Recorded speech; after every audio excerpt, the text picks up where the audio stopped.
You know what, there's like a minute left, but I'm impatient, so let's just start. So, hello everyone, welcome back to a new season of Alchemy League.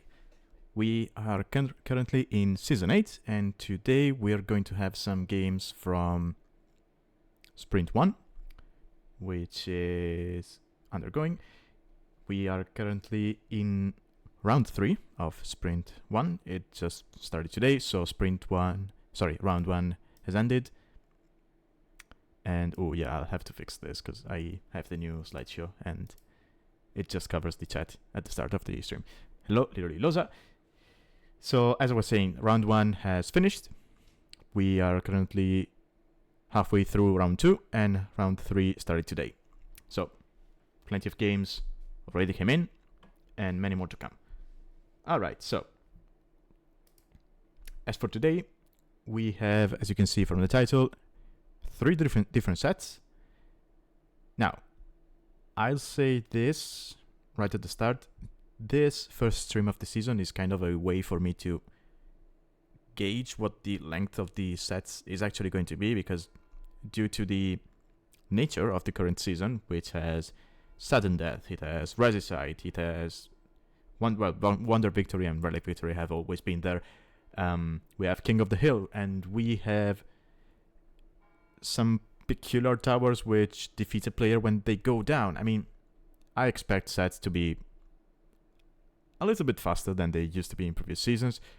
So, I'll see. There is a good chance that I might be able to do like 4 or even 5 sets for each session in the future. So, we'll see.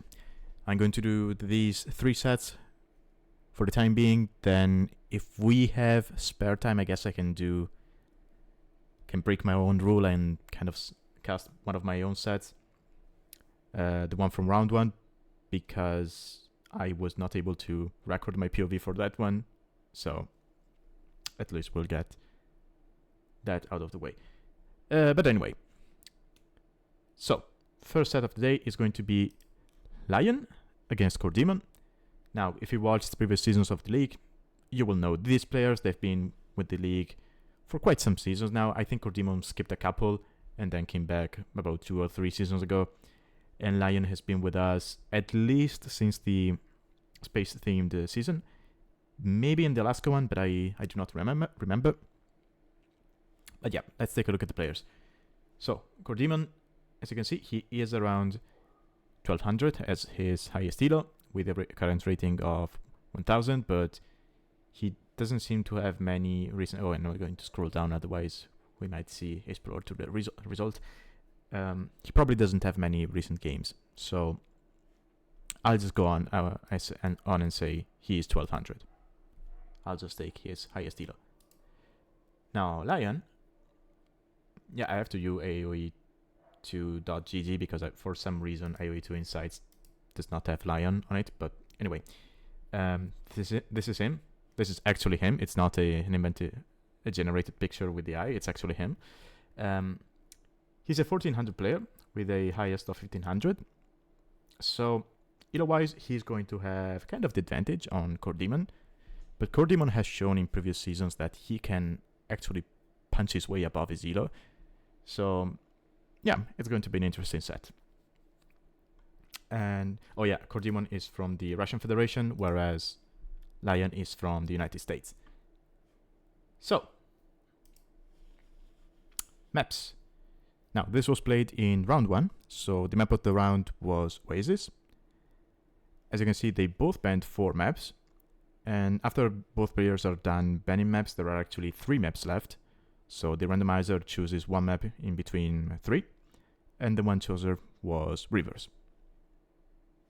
Also, yeah, KorDimon had all random bans, whereas Lion just went for the last 2. If I'm not mistaken, KorDimon has done this in previous seasons as well. He just goes full random, which I appreciate. It makes for fun sets. Yeah, look at this. So, as usual, we have our 5 random bans. Humans, Sicilians, Persians, Vikings, and Burgundians. So, pretty strong civs were banned here. Especially Persians, because this is sudden death, so players cannot build extra TCs And, well, Persians have an insane eco. Their TCs, they just work faster, so it makes sense. I mean, they're a great civ for sudden death scenarios. Now, as for the player bans, we have Burmese and Hindustanis from Lion. Hindustani is quite the strong ban. And for KorDimon, we have Mongols, which is an amazing ban, and Armenians, which can be a very good ban in itself. As for snipes, a random snipe from KorDimon, he went for Saracens, whereas Lion went for Turks. That leaves Lion with Celts, Spanish, and Chinese, whereas KorDimon is left with Japanese, Slavs, and Bulgarians. And I have to say, maybe I am overestimating infantry in this season, but I think KorDimon got blessed by the randomizer with the civs he got. These are amazing civs in these settings, in my opinion. But we'll see. Alright, so those are the civs. Let's jump straight into the game, which, as mentioned, is going to be on Oasis. So, as I was mentioning at the start, we have different win conditions this time around. So let's go through them. And then we can talk civs and the map and whatnot. So, as I mentioned, sudden death. So, your starting TC is the only one you're going to get. You cannot build extras. And if it goes down, you lose the game. This is played on regicide, so you start with the king. If this guy dies, you lose the game. Both players have won. And as you can see from the minimap, you have this fortified tower. Each player gets one. The amount of HP they can have varies. It can be random, but both players get the same amount of HP. And close to the tower spawns a barracks, a house, and okay, this was played in early on into the round, so you have a single layer of walls, and this can be random. It can be fortified walls, it can be palisades, it can be stone walls, if I'm not mistaken. This was changed, I think 1 or 2 weeks after the tournament started, because we realized that if you spawn with palisades, it's a little bit too easy to cheese your opponent and just send everything, all your starting builds, take down the wall, and then use the builds to take down the tower. And that was possible because, as you might have noticed, players, they do not start with a scout, but they start with a petard. So, with 40 walls, you cannot do this, but if this was palisades, yeah, you send the petard, you break down the wall, and you take down the tower with the villagers. And if the tower goes down, you lose the game. So, this was changed. You still have the tower, but you have 2 layers of walls. So that gives you a little bit more time to react to your opponent if they actually rush you. And that was a good change, in my opinion. Now, as for our final win condition, as you can see in the middle of the map, a monument spawns. Now, control of this building can change between the 2 players. The moment one player takes control of it, a countdown will start of 500 years, just like the one you have when you go for Relic Victory or when you go for Wonder Victory. And even if control of the monument changes, the countdown will continue. It will not reset unless it has gone below 100. In that case, if control changes, the countdown will reset, but it will go up to 100 again, not 500. And the way to lose control of the monument is if you have no units close to it. But in this specific map, which is Oasis, the monument is not going to be playing a role, I think, because, well, you have to cut through, you have to take control of it, and then you have to keep control. And again, it takes quite a bit to win with the monument because it's 500 years. Whereas if you rush the TC of your opponent, or if you try to take the king or the tower, that becomes a little bit faster, right? Okay, of course, on top of all of that, this is Alchemy League, so we have Standard Victory. So Wonder Victory and Rally Victory are still on the table. Okay, I think that's going to be all when it comes to explain the maps and the settings. Let's talk saves. So Lion, he went for Kells on this one. I love Kells. I think they're kind of underrated by most players, unless you have a hybrid situation. More and more people are playing them on hybrid maps recently, but on other maps you don't really see them. They're a personal favorite of mine, but then again, I like infantry, so that's just me. They're a bit difficult to play because you continuously have to switch. Because Feudal Age, you can play scouts in Feudal Age, but then Castle Age you do not have bloodlines, so knights are not really an option. So you have to go into crossbows, which is amazing with Celts because of the wood bonus, but then you do not have Thumbring, you do not have Arbalaster, and you do not have Bracer. So in Imperial Age you have to switch again into Infantry and Siege, which is their strongest suit. Now, KorDimon, on the other hand, he went for Slavs, and he has already made 2 militias. Oh, that's unfortunate. These 2 wolves are going to probably take down the single militia. So Slavs, they have an Insenico when it comes to farming, because their farmers work faster. They have very good infantry, because they have Arson and Gambesons for free at the barracks. And then in late game they have a unique tech which makes their infantry deal AoE damage. So they're very good. And I think they can be very good for these settings, because do keep in mind that all you need to win is to take down the tower. So if you can take down the wall, if you can break through the wall with some infantry and attack the tower, yeah, it's very likely that you're going to win. Now, on this specific generation, it is not going to be easy, because yes, you start with the petard, but a single petard will not take down a fortified wall. You need 3 petards to take down a piece of fortified wall. So yeah, KorDimon went for the man-at-arms, but we'll see. Oh, he's not going for the tower. Okay. Okay, I think I know what happened. So I think he opened man-at-arms, thinking, oh yeah, I'm going to take down the tower, and then he realized, oh crap, it's fortified walls, I cannot take that one down with the petard. And so he switched plans, and he's now going for a militia, man-at-arm rush on his opponent. He's actually adding even more man-at-arms.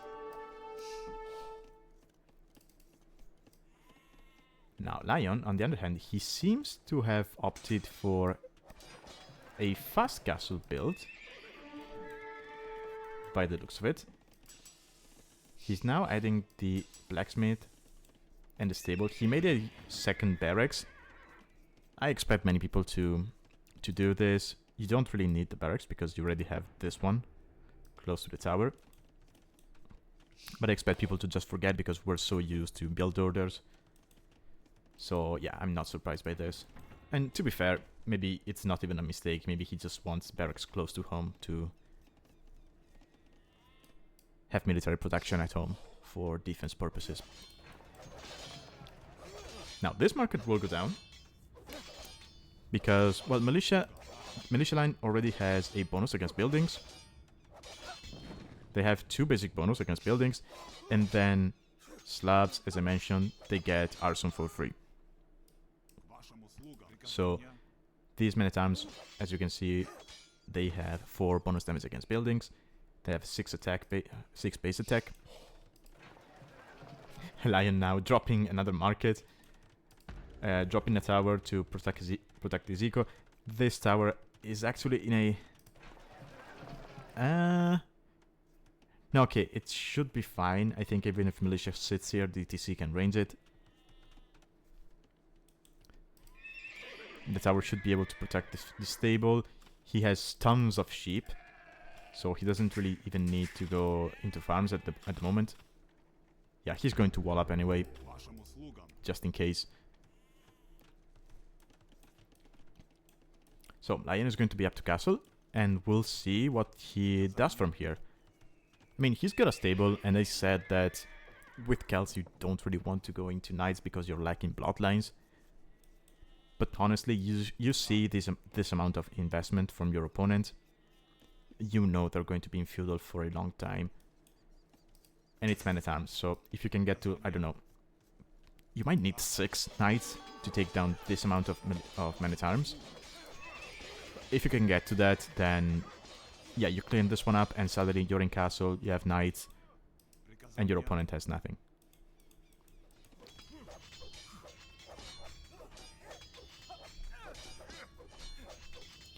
Now, one thing which could become a problem for Lion is that KorDimon keeps on making militia, right? He's not stopping.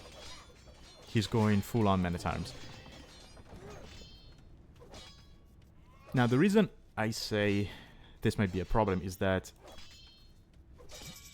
if these numbers get out of control, KorDimon might even consider running underneath the TC from Lion and taking it down with man-at-arms. Lion. Lion. Lion, Lion, Lion, Lion. Okay. Man-at-arms get in. These 2 villagers will die. Oh, he's going to delete. Oh, okay. Do we have knights? Yeah. We have a single knight. We do not have the gold for a second one, but I mean, we got a market. We got 400 wood. We could just sell that. Hey, Tech. Welcome. But yeah, a single knight will be able to take down 2 militias. The problem is there's a ton of man-at-arms. Also, there's a Petter lurking here. Is he going for the wall? No way. That's kind of a waste, isn't it?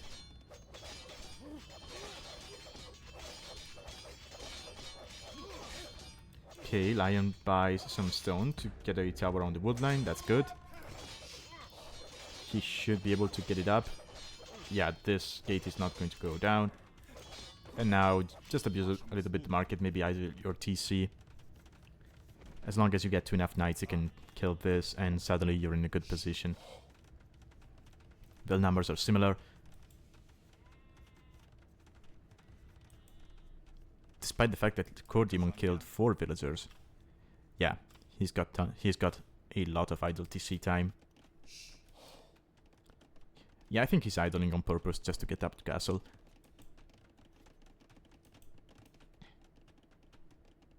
And the good news for him is that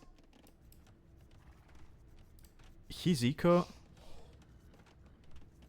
for the time being, is more balanced and it's more secure. So as long as he can... Honestly, as long as he keeps spamming units into his opponent's base and keep his opponent's attention over here, he's Slavs. So he could go for a siege workshop here. Slavs have cheap siege units. Could make a siege workshop, make, I don't know, 3 or 4 rams, and you just make a run for the tower. And your opponent is going to be so occupied over here that, yeah, he can send 2 knights, but by the time they get here, the rams can get through the walls and take down the tower.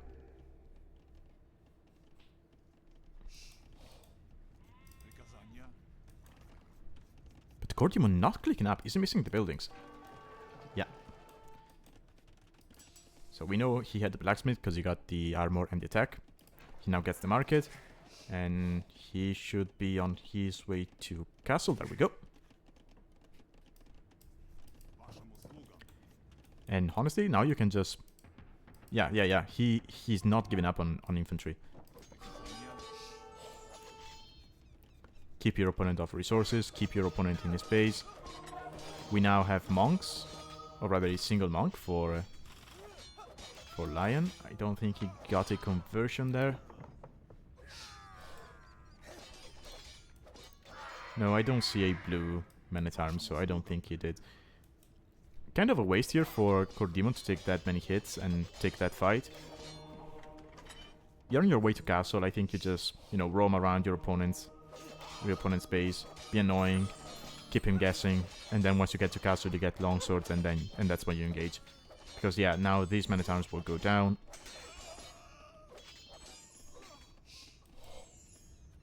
And this gives Lion some time to breathe. But yeah, Lion is not going to be threatening KorDimon's tower anytime soon, because there is a constant stream of Man-at-Arms coming to his base.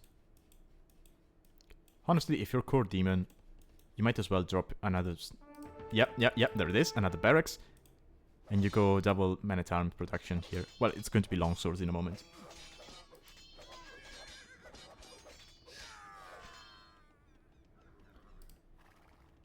Longswords, he could even consider adding some pikes, honestly.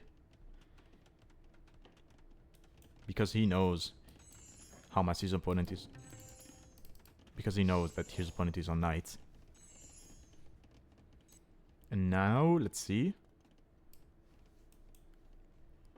I mean, with these resources, yeah, you can just drop a siege workshop here and hit the tower.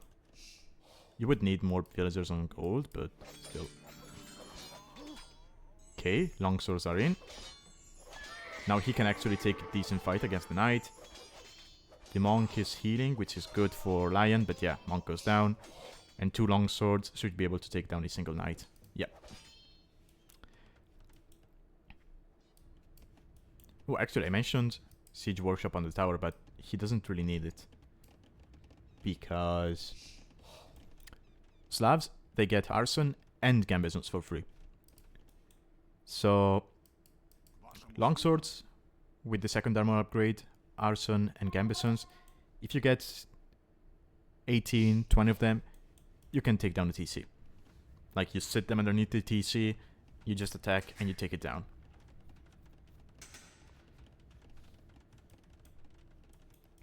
So, double barracks here. He triple barracks. Oh, actually no, it's a monastery. Yeah, that's good. Yeah, I mentioned pikes, but honestly, when your opponent is not making that many knights, sure, just go for a monk and convert them.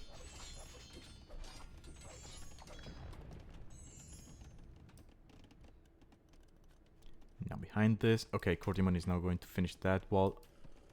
There's 2 walls of that. I might be able to kill that villager. I'll keep it selected just in case.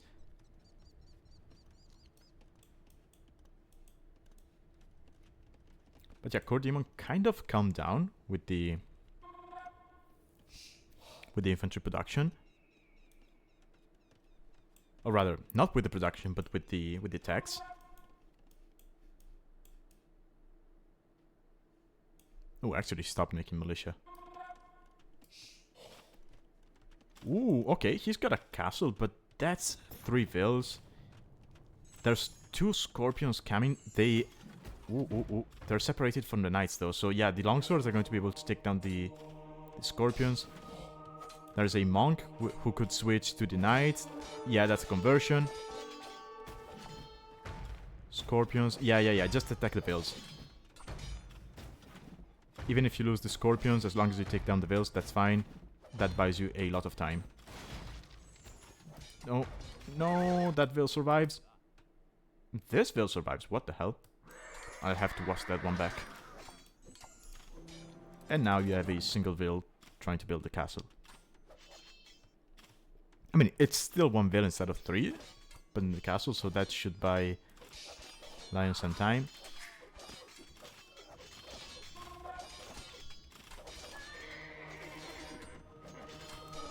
But we need more siege production from Lion. You're Celts, so your siege fires faster. If you can get, I don't know, 5 scorpions, I think these Man-at-Arms, they just die.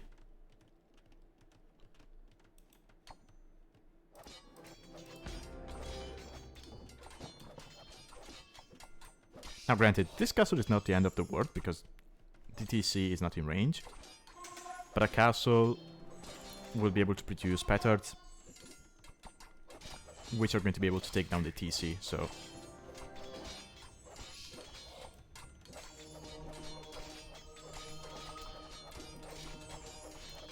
Also, truth to be told, KorDimon didn't really need to castle here. He could have easily gone to castle this tower, right? Drop a castle here, and you take down the tower with the castle. But no, he wants that TC. He says, I'm not going for this new tower that we have in the game. I'm going for the TC. That's juicier than the tower.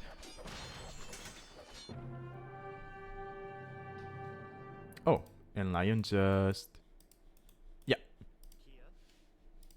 Calls the GG. Probably called it after the game ended. So it doesn't show up in chat. But yeah, KorDimon playing the Slavs the way they were meant to be played, in my opinion. Just constant stream of infantry.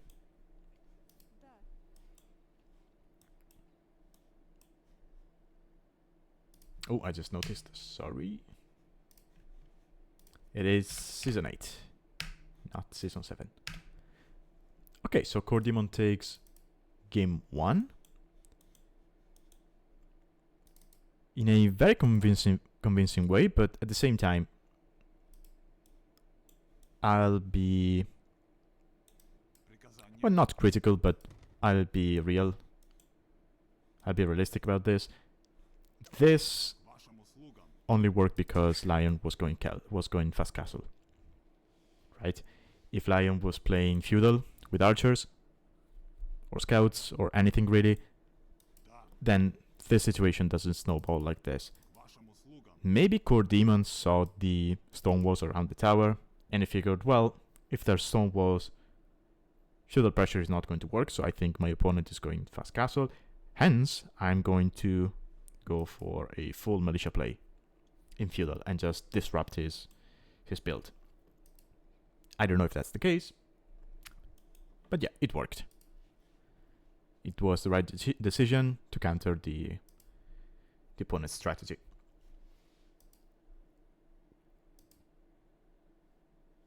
Yeah, Rescue Acted was actually close, and that just goes to show how strong the Celtic is with the wood bonus.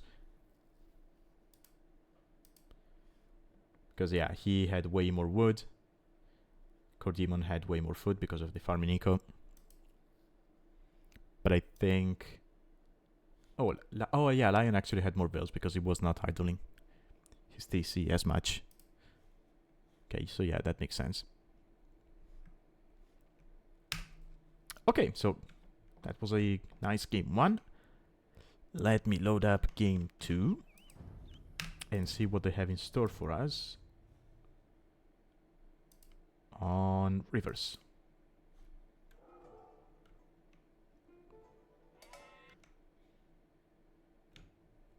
Okay, so rivers, we have Chinese for Lion, and we have Japanese for KorDimon. And this, as you can see, this is how the new version of the maps works. So the outer layer, it's still randomized, so it can be either fortified walls or palisades. And then you have an inner layer. So, yeah. Oh, there we go. Okay, so Lion took control of the monument. Oh, it's actually 550. Okay.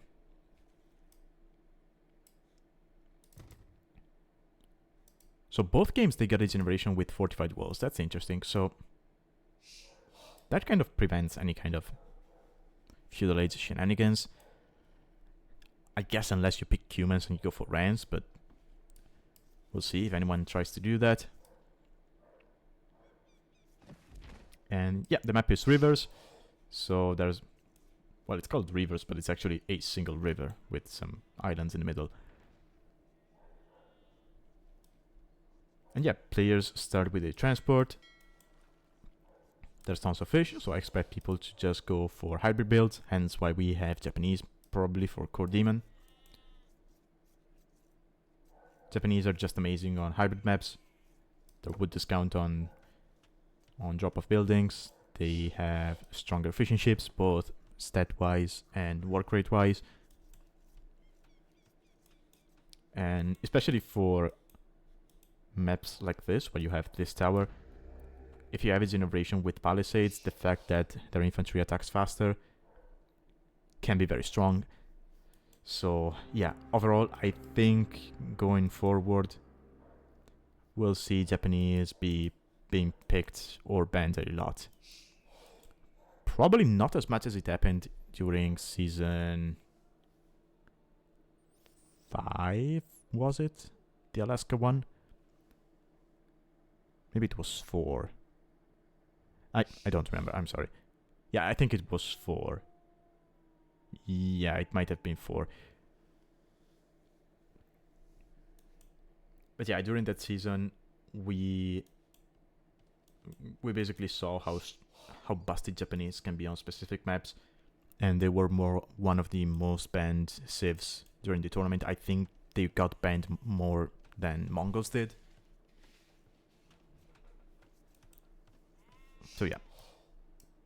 Anyway, both players working... Well, no, Lion still does not have a dock. He does have Chinese. So Chinese have an insane eco as well, but it's kind of tricky to make it work, especially on hybrid maps. So it kind of makes sense that he's going to be later to the dock. Now, as a side note, I know Lion likes Chinese culture in general, and I think every single time I've casted him, he has picked Chinese. Now, I would have to go back and check, but I think he probably picked Chinese in every single set he played in the league.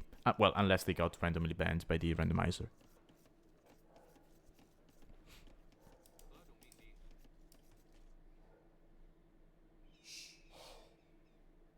Oh, also, this is interesting. So,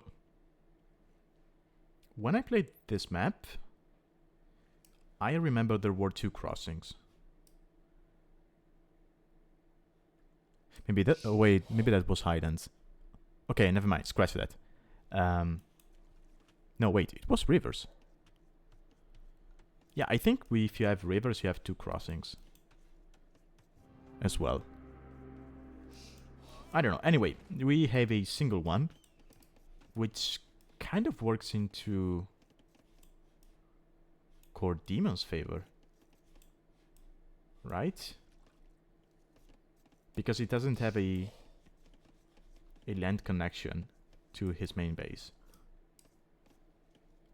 But at the same time, I guess it's easier for Lion to get to KorDimon's tower. I don't know. Anyway, we do have a dock now for Lion, who is already going up to feudal. Only 1 fishing ship, so he's probably not going to be relying too much on fishing eco compared to his opponent.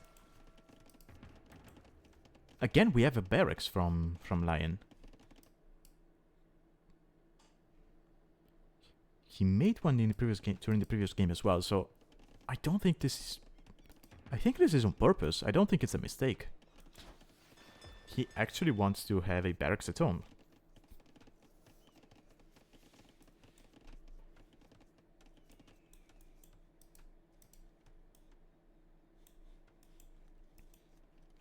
Okay, we have feudal for KorDimon as well. KorDimon? Yeah, he has been idling a lot these 2 games. This amount of idle TC from Chinese is acceptable, especially at this elo. I think you would expect, what is it, 23 seconds idle TC time from a pro player. I think it's in between 23 and 27 is what is considered acceptable from a pro player. So 31 seconds from this elo is actually very good. Okay, we have a stable from Lion. Lion does not know there's no passage here, though. Granted, he has a transport ship, so let's say he goes here and figures, oh, there's no passage. I'll just bring my transport over and cross the river that way.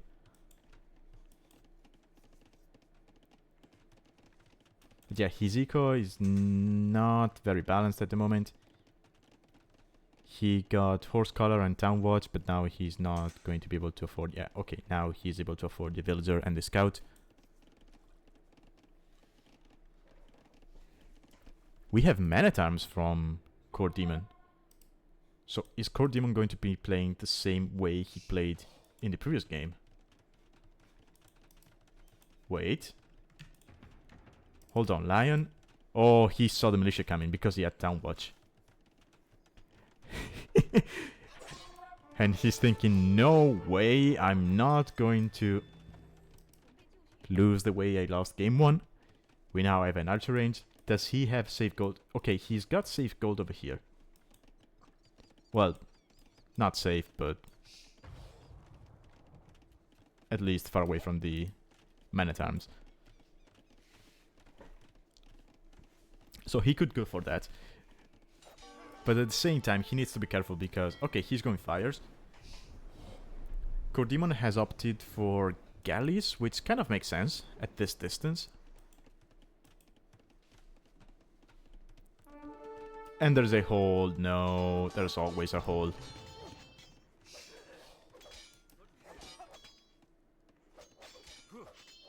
Yikes. And yeah, Lion is not on gold, so he cannot make archers because he made the single fire.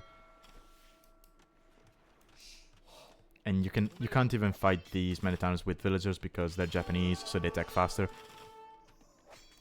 Well, you can kill them with the TC, I guess. Yep.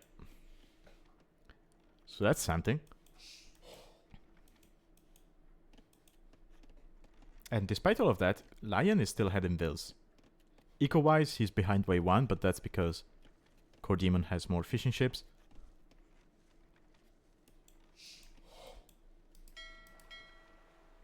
Now, KorDimon is going to win water, and he's still making militia. Lion really needs to go to gold. If he goes to gold here and makes, I don't know, 5 archers, then he's fine. Even if he loses water, he can still go up to castle and make something happen. Do not go for that gold, though. Does he know about that? Yeah, he knows about that one. I guess he's going for this one because it's closer, but... yeah, it's more exposed.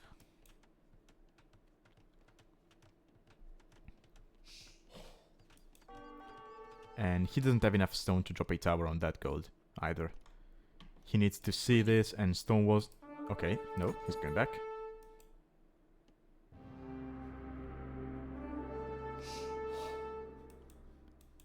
Yeah, by the way, every time you hear that... Is it a trombone? Is it a trumpet? I don't know. Anyway, every time you hear that sound, it's just the monument changing owner. Okay, Lion is able to wall out the Man-at-Arms. But yeah, that gold is still not accessible. And these 2 villagers are kind of exposed. I guess they're going to go...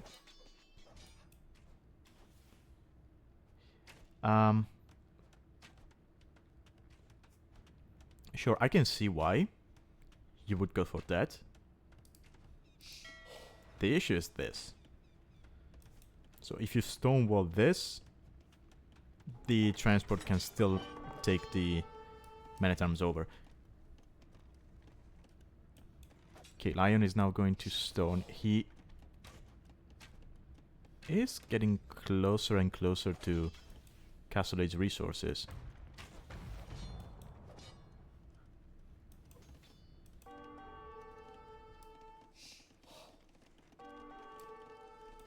But KorDimon at the same time, he has probably more on gold than he needs, but he could take like 4 of them, drop a market, and buy his way up to castle.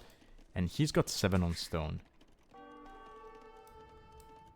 So he could either castle drop his opponent's face, which would be easy because he's got the transport, so you can just drop the villagers over here and drop the castle here. Or he could just go for the tower. If you wanted to. Okay, Lion. Okay, we're going to this gold. That's good. We probably need to take some vills away from the queue, and if you do that, you can just go up to castle.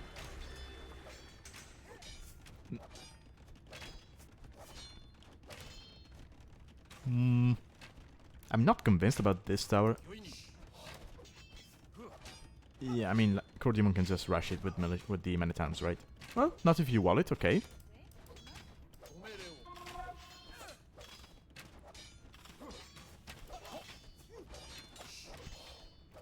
Okay, nice walls. Oh, never mind. There was a hole.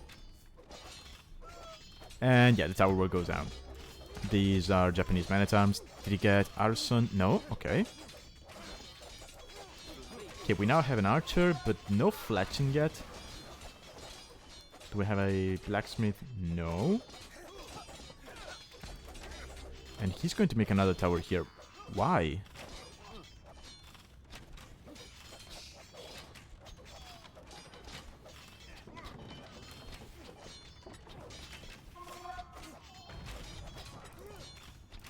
Okay, forging. Yeah, came in. For the Man-at-Arms. Tower stays up. Okay. And despite all of that, Lion is still ahead in vills. That said, KorDimon has 11 fishing ships. He could probably redock. Okay, he redocked here, so he's probably going to move his fishing ships away from there in a moment. He's now going on farms. Okay. And he's got lots of stone. And lots of gold. So he could easily buy his way up to castle. Lion is going to tower creep his own base. Okay.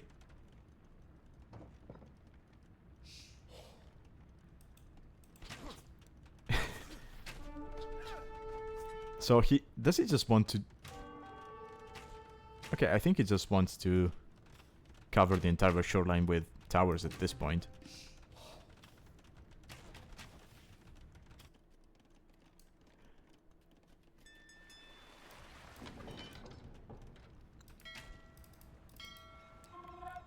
KorDimon, again, he doesn't really need to. He's just going to be annoying just for the sake of it. Right, this... Yeah, he takes a Vil. This idles his opponent's eco. But he doesn't really need to keep this side open, right? Because, again, he's got a transport. And this side is completely open. Completely open still, so... Okay, we have Castle Age from Lion. Sorry for KorDimon. Lion, he looked close to castle a while ago. He had 700 food in bag, but now he's spending it on vills.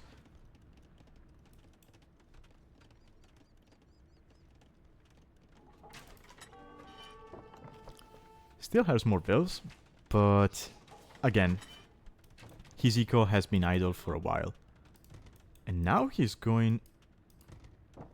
Where was he going? Oh, he didn't know about the wall. Oh, that's... Okay, 2 vills down.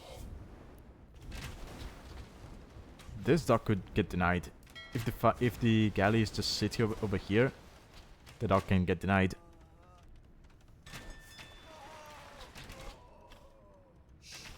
Okay, dock goes up. We've got a demo, which is normally not a good idea against galleys. Especially if KorDimon is careful.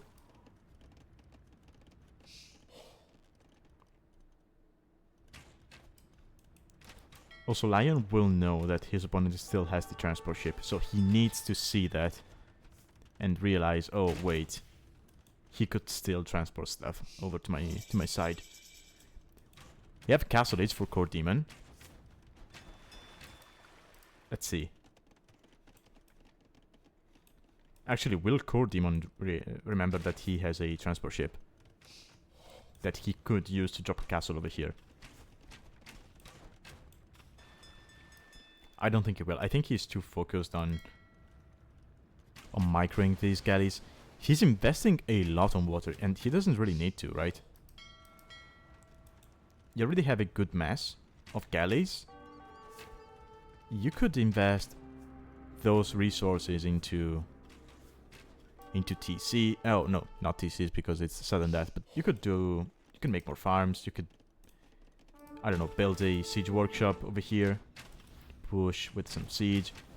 I mean, those were 9 galleys in queue, which is 810 wood.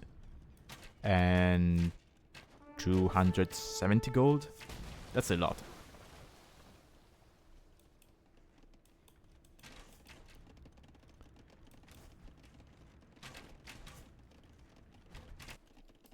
And he's kind of waiting and sitting on that stone, and that's going to give Lion time.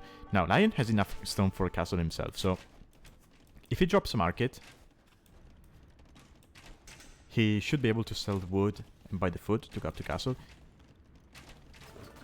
If he drops a market, buys stuff, and drops a castle, I don't know, over here, right? He could use that position with the castle to keep this dock safe, make petards inside the castle, build a transport, get the petards over, and take down the tower.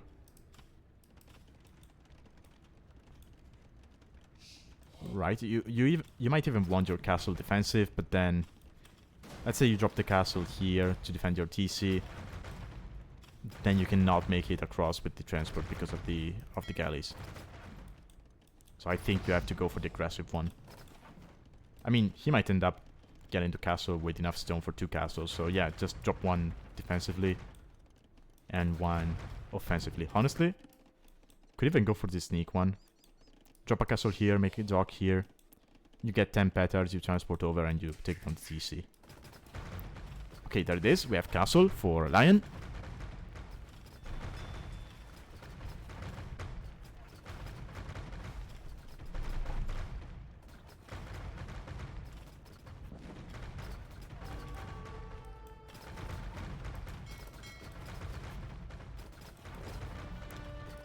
Yeah, I mean, if he... Yeah, it's actually right. If he sends villagers over here, builds a dock, and gets a transport, he can quite easily get over here and castle drop his opponent. Because all of KorDimon's galleys are focused on this area. And yeah, he needs to be careful about the monument countdown.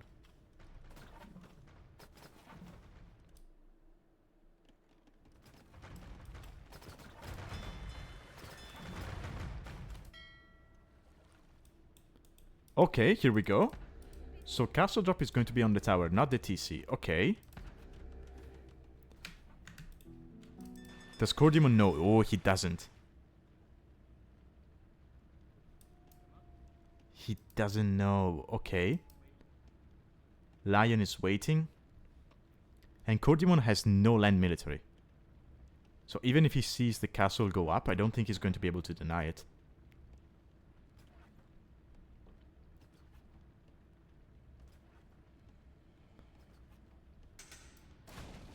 I think Lion can do it. There's the castle. Could have been a couple of tiles behind. Because this tower... Well, villagers were weak to begin with. Oh. Yeah, this tower has more attack than standard towers. It's 3 more attack. Okay, Lion is baiting the shots. Okay.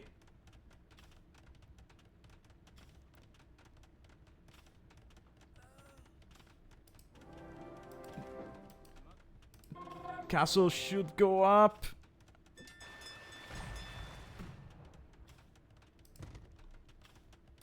Come on, Lion. No. Oh. Ooh. No. It goes up. It goes up. Let's go.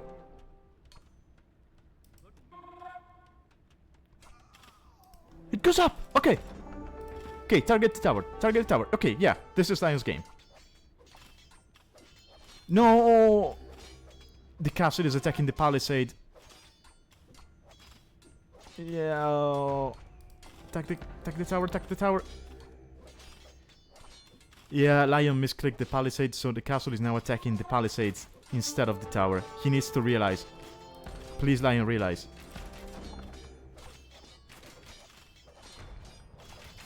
So these towers, despite being this big, they have a very, very awkward hitbox. Okay, okay, he selected the tower. Okay, yeah, this is Lion's game.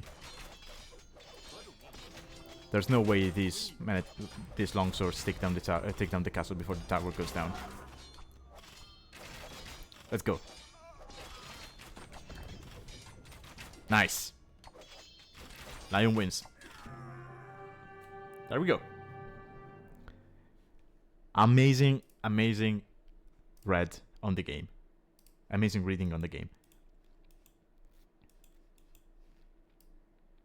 Yeah, that was good. He knew he was basically off water. He knew he had no way to take down the TC or win the monument. And while the towers still held, he just made a transport, went over there, and dropped the castle. That was very well played from Lion, who manages to tie up the game, the set 1-1. Nice. Very nice.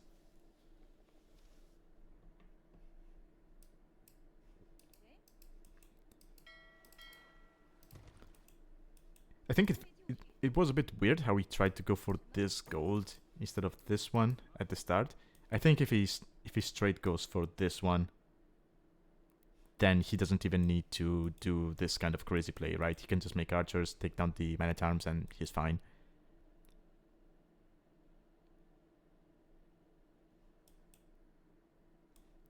He was even up to Imperial, so yeah.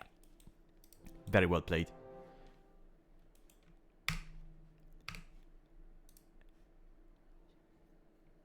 Oh yeah, I can bet he was very happy about this.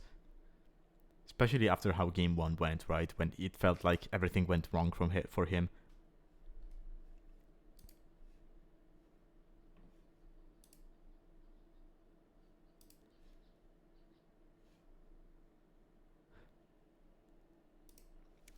Okay.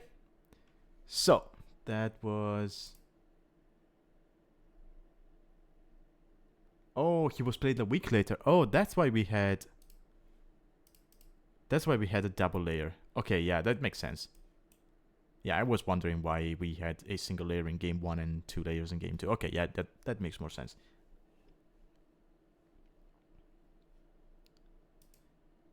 Okay, so that was our first set. Let's go back to the drafting table. And we can jump into the next set. So, the second set for the day is going to be MacDek, also known as LoreDek. I'm probably going to be calling him LoreDek. Against, well, here he chose the name James, but it's Jskillz. I guess that J in Jskillz stands for James. So let's take a look at the players. So MacDek, also known as LoreDek, he is a fellow Italian player. He is about 1700, as you can see from the current rating and the highest rating. He has been playing, I think this is his 4th season playing. So he's kind of a veteran of the league at this point. And I think he shines on hybrid maps in general. So I'm curious to see how he's going to be playing this kind of settings in this season of the league. Now his opponent is going to be, it's Jskillz or James, if you will.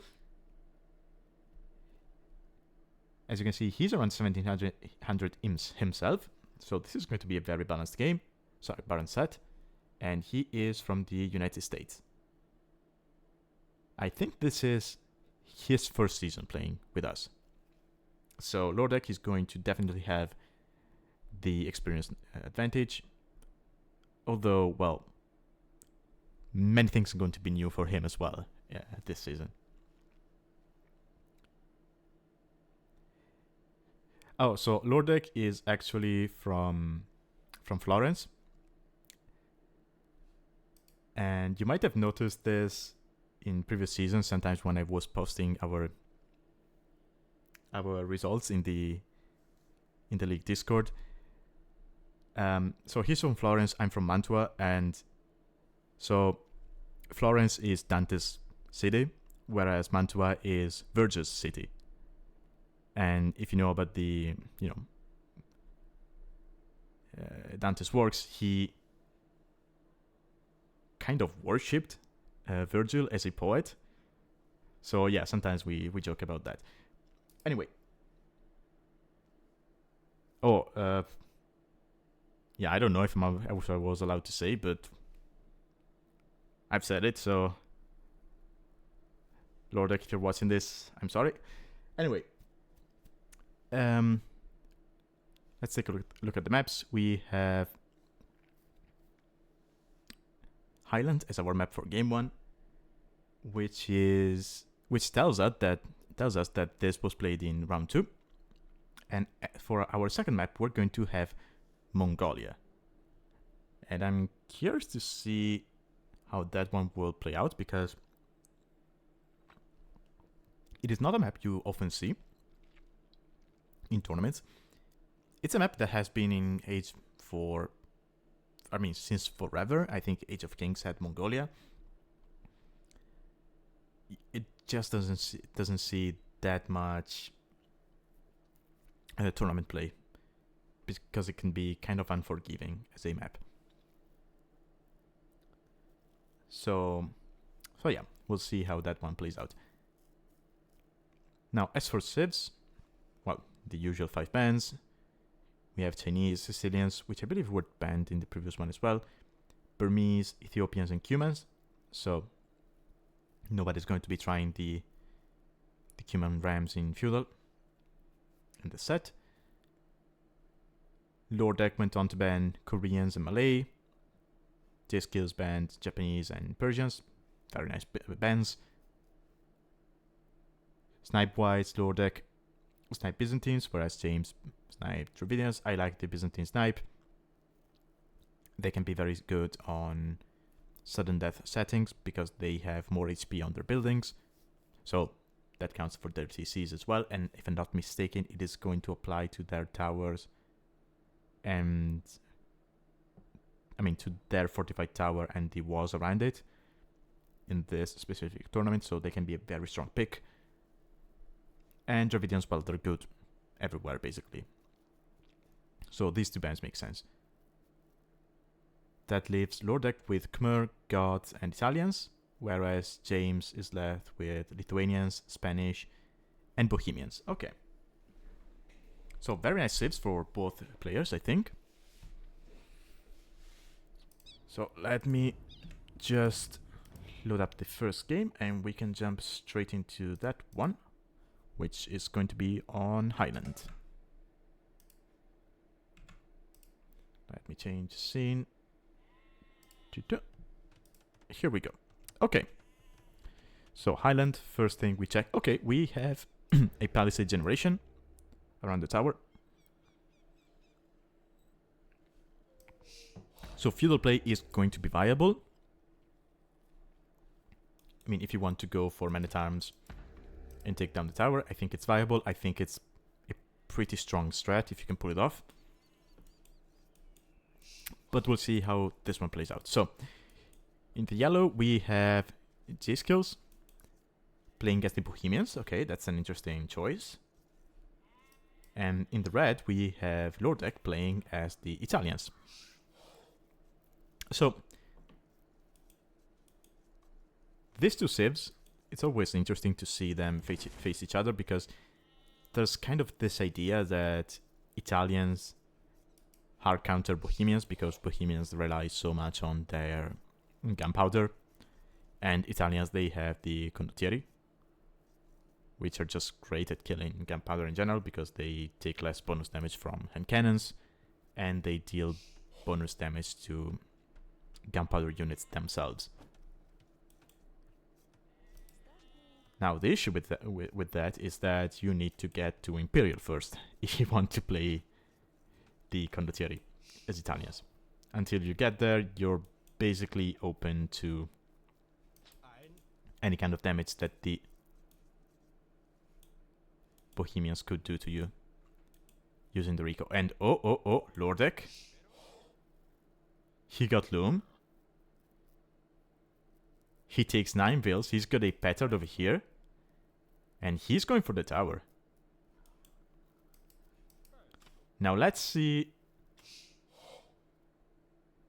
how he uses the Petard. Because I'm kind of opinionated about this. I think the Petard does... You do not use the Petard on the Palisades. I think you use it for the tower. Because a single Petard can take half HP from a tower. So yeah, okay, he's going to distract the tower fire with the king. He's going to take down the Palisades with villagers.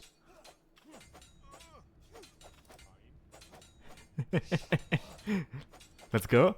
Jskillz notices, he's going to send vills over. Go, go, go, go, go, go, go. Go, go, go, go, go, go in. Oh, he uses the Petard on the Palisade. No. I think that's a mistake.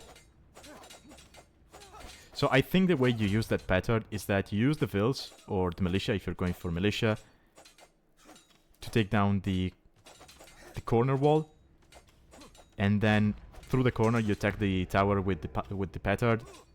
That way the Petard takes HP away from the tower and it takes down 2 Palisades. And so you have more room to surround the tower with the units. But yeah, I think this is not going to work out for LoreDek. He lost 3 vills. It is going to be 4. He escapes. But he's sending more. Okay. I mean, Jskillz is going to camp this with villagers.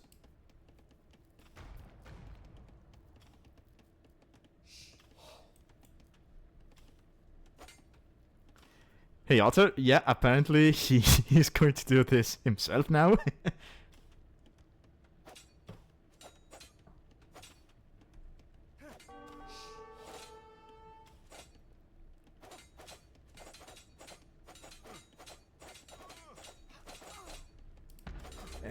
Yeah, I don't think this is going to work out for LoreDek. Although he's got more vills. Jskillz is not fighting with all of the vills.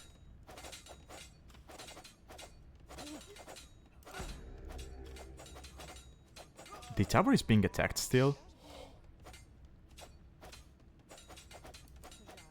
No way. Okay, yeah, that vill is going to repair. More vills are going to be coming, and I mean, if Magdeck loses these vills, he's defeated basically, because he's got no food to make more vills.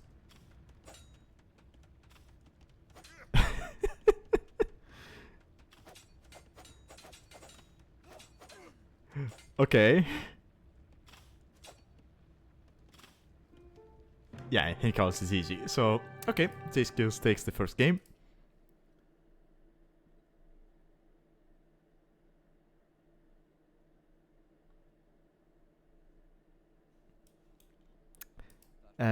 So yeah, that was quite fast, and that's why at the start of the stream I said that going forward I may be able to do 4 or even 5 sets per casting session, because yeah, some games are just going to be this fast.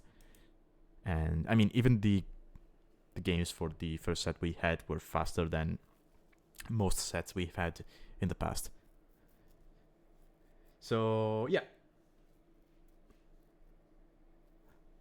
Also, hi Kondo. Yeah, not much to say, right? I mean, LoreDek tried to rush with vills. I think... Let me go back. So here. Or was it here? Yeah, he used the Petard on the Palisade. I think if he just waits with the Petard, surrounds the Palisade with the vills, takes it down, and then uses the Petard on the tower from that corner, the Petard takes down 2 Palisades over here, and he can fully surround the tower with villagers. He can just wall around, and I think he's fine in that scenario. But yeah, tower Petard is wasted on the palisade, and so he's unable to pull this one off. Okay.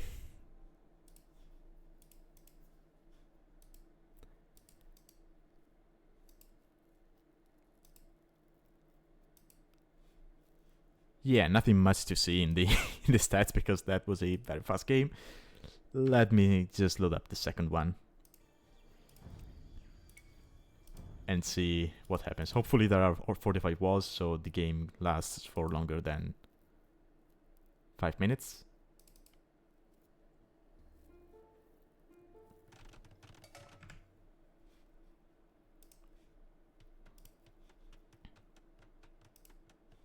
Okay, is it fortified walls? It is. Okay.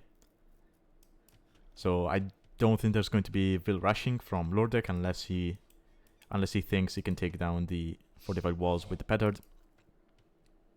But one Petard is not going to be enough to take down a fortified wall.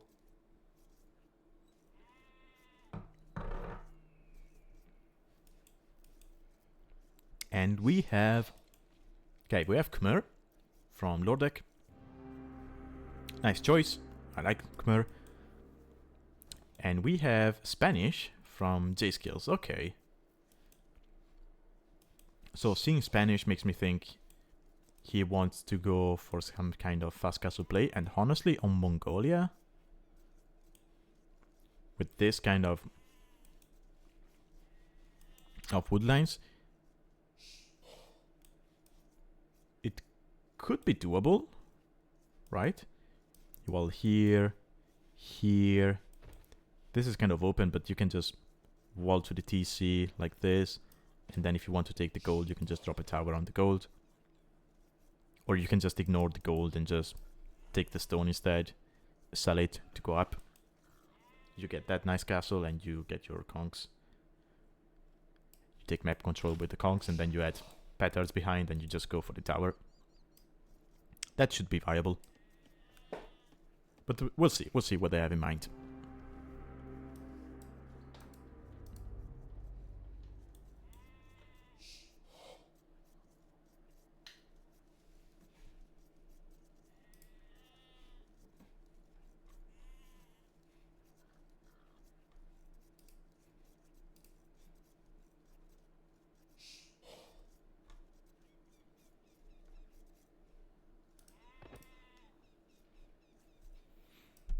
So for the time being, nothing too unusual from both players.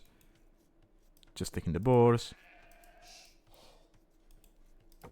Okay, it's 4 on wood from LoreDek, which tells me he's going fast castle. You don't really need 4 on wood if you're going fast feudal, especially with Khmer, because you can skip your... Oh, nice, he used the king to block the boar for a second there. You can just skip the barracks with the... That was an unfortunate board lore.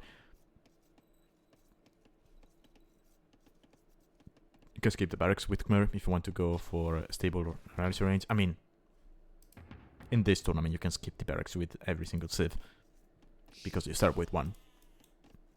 But yeah. Okay, 2 on wood from Jskillz. So this might actually be feudal play from him. No, okay, it's 3. Let's see, if it is 4, then it is feudal play for him.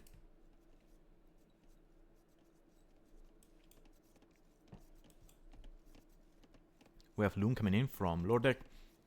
I don't think he's going to try anything related to build rushing. He just had his hand far away from his TC, so he just went for Loom instead of force dropping. Going for the mill. Yeah. This is a fast castle build.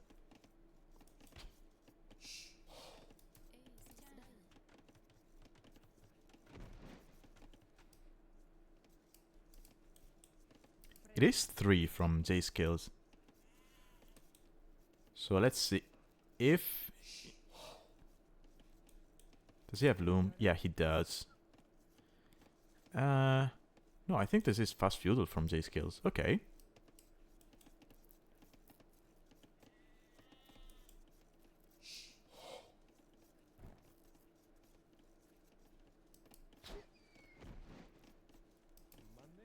Only missing 50. That's a lot of vills on berries.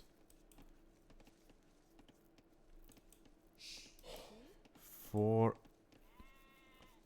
Huh.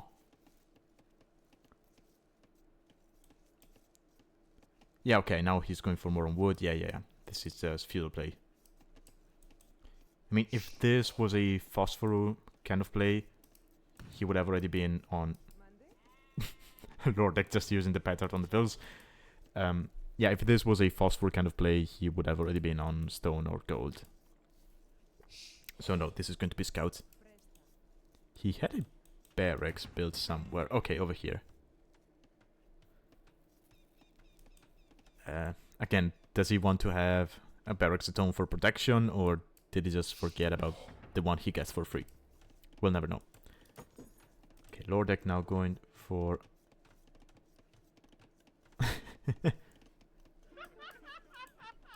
Yeah, he heard an explosion, couldn't understand what happened. Okay, LoreDek is going for fast castle. He's going to need more on gold. And less on wood. If he's going for a standard Khmer fast castle build. So Khmer, because you do not need buildings, you do not need as many on wood as you go up, because you're not going to be dropping the market or the blacksmith. But you're going to be needing more on gold. Because the whole idea is that as soon as you reach feudal, you have resources to click up. But I don't think LoreDek is going to be able to do that. I think he is going to be building a market. Which, granted, if he's going for unique unit kind of play, makes sense, because then your eco is not going to be the best, and you're going to need that market to kind of balance it out. So, it is variable, I guess.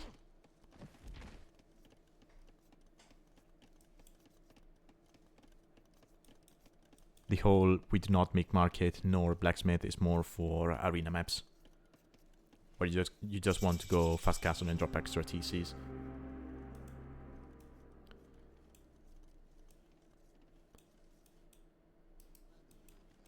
So no buildings from LoreDek. And Jskillz, I mentioned he was going for a feudal kind of play, but he's dropping this range just now.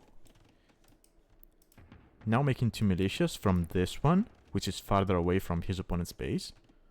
Okay, no, he cancelled those. He's making a spearman. And there we go. LoreDek clicks up. And he's going to have enough vills for a castle. And I said this might be unique unit play, but realistically, if you drop the castle over here, like on this gold, yeah, there's not going to be any unique unit. You just destroy the tower with the castle. And granted, there's going to be archers on the field for Jskillz, but unless he's got something like, I don't know, 6 of them with fletching by the time LoreDek is here, he's not going to deny that castle. Especially... Oh no, he is the Spanish one. He's the Spanish. He's not playing against Spanish. And yeah, LoreDek has enough vills for a castle. He's sending everything. Jskillz will see that. Let's see the reaction.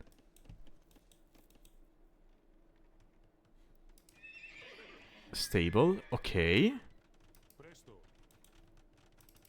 So I think LoreDek saw the king.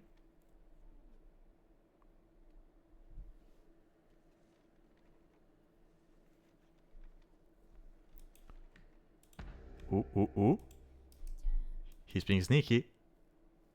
He's being sneaky. Scout, yes. Lure him away. Okay, if Jskillz is watching, he could probably see the deer fleeing, which could tell him about the villagers. Honestly, if you're LoreDek...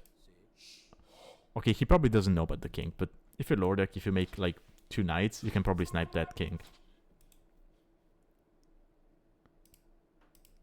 And there's the castle. Okay, LoreDek is going to need Yeah, he's going to need fletching, but he does not have a blacksmith.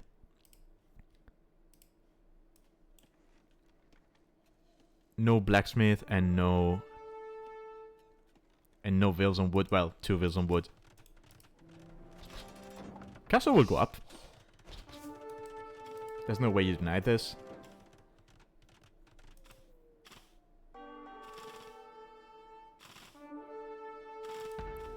I don't think the castle can range the tower. Yeah, I don't think it can. Granted, LoreDek could just make some petals now. I forget how much petals are gold-wise. I think they're either 20 or 25, I forget. I mean, if they're 20, you make 5, you take down the walls with the castle, and just send the petals to take down the tower instead. I mean, Jskillz is up to castle, but is he going to be able to do anything?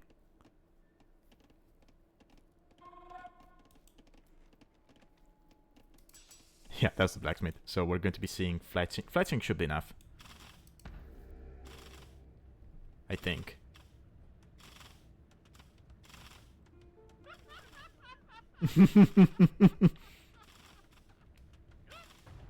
Yep. Yeah, fletching should be enough. I hope for Emi that it is, because he's not going to have enough resources to get botkin. Maybe if he idles the TC and just... Yeah, he's going to be able eventually to afford botkin. Okay, yeah. And tower goes down.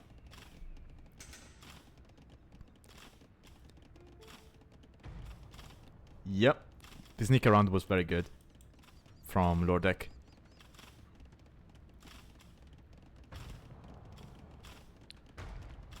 Okay, Jskillz is able to repair it for now.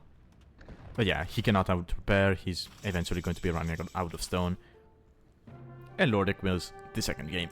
Okay. Now this is what I was expecting from this season of the league. Just people going for YOLO plays, and either they win quick or they lose quick. So thank you, LoreDek, for delivering on that one. Yeah, I'm going to go back and watch that sneak from LoreDek. So I want to see what Jskillz saw. Oh, he didn't see the veils. Wait. Did LoreDek see the king? Oh, he didn't. Oh, he saw that archer. Okay. So he sees that single archer and he figures, well, let me drop his stable. Make a scout. And use that to see where my opponent's army is and distract it. And then I can just go forward with my sneaky wheels. And take that. That was very nicely played from him. Again, Jskillz could have noticed the deer moving, but I mean, if you're microing this, you're not watching this, right?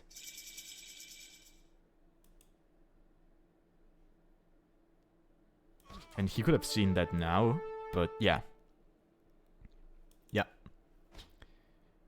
Sneaky play from LoreDek, and it pays off. Pays off, and he wins the game. Okay, no. Okay, so second set for today ending in a tie. I like to see that.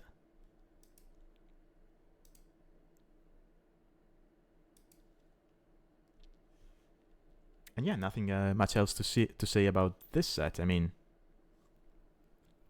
LoreDek went for YOLO plays. First game it didn't pay out, and this one it did, so well played. Okay, let's go back to the drafting table again, I guess. Okay, Otter, have a good one, and I hope you're right, because our third set is going to be Shixo against RaiD. So, a quick word about the players. Shixo, player from Germany. He has been playing in the league for a long time. I think he might have played Season 1 as well, though I might be mistaken.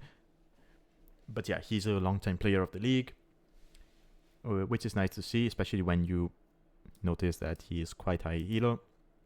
So it's nice to see that even high elo players have interest in, you know, the Alchemy League format.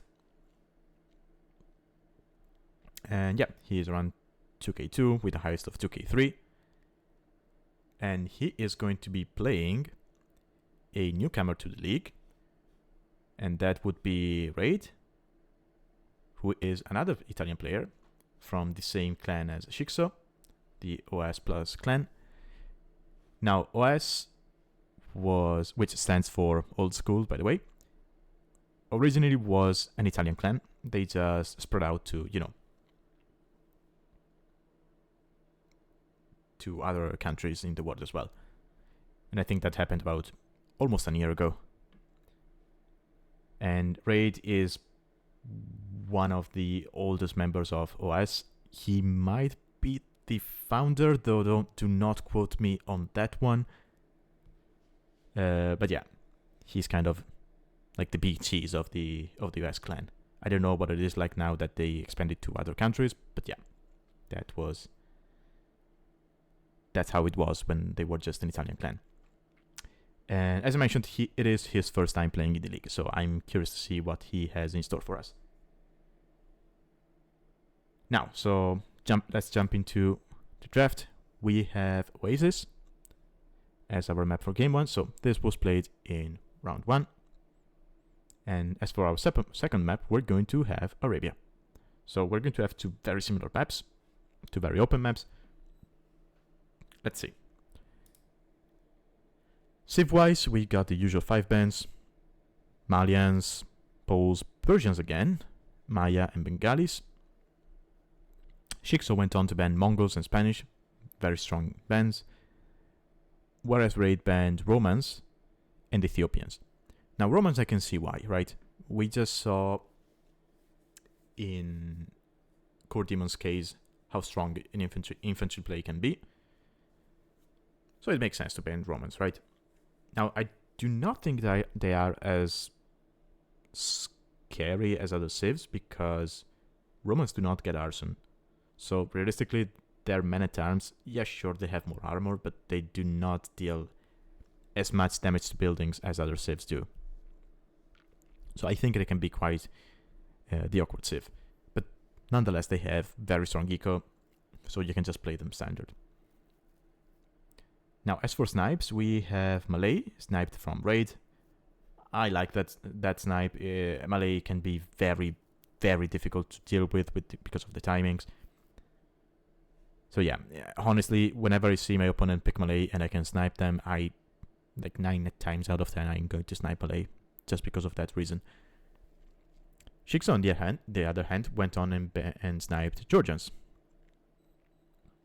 Okay. And we have Cumans. So Shixo was left with Berbers, Dravidians, and Cumans. Please, Shixo, show us a ramp push. I want to see it. As for RaiD, he was left with Chinese, Hindustanis, and Burgundians. Pretty strong civs. I could see Burgundians be very strong in these settings, because again, you have just one TC, but with Burgundians you can get a crazy eco, because you can get eco upgrades early on. So yeah, I think they can be a very strong pick for these settings. Alright, with that out of the way, let me load up game 1. And let's take a look at it. Okay, so Oasis, and we have Cumans from Shixo in the blue. And we have Hindustanis in the red from RaiD in the red. And let's take a look at what it is. Okay, it's fortified palisades. So they do not go down. RaiD already confused about the king. But yeah, now these, they will not go down as fast as palisades because as you can see, they have double the HP. But same armor. But still, they will go down faster than fortified walls do. So I think feudal play is going to be viable. Also, I just noticed the way the Hindustani fortified tower looks like. It's a nice one. Anyways, humans, as I mentioned, I want to see a siege ramp. Well, not siege ramp. I want to see a ramp push. Mostly because I want to see whether it is viable or not. Right? Because on one hand, it sounds amazing, right? You have to take down a building, and you have rams in feudal. That should be great, right? Sure, but at the same time, you need to invest into a blacksmith in order to get the siege workshop. And then you have to get up the siege workshop, and you have to make rams, and I think you need at least 2 or 3 of them. So I want to see, timing-wise, how strong it can be. Unless Shixo is thinking one step ahead and he's going fast castle, capped rams. What? Oh, okay. I mean, and even Shixo is confused about what. Oh, wait! I want to see that. No.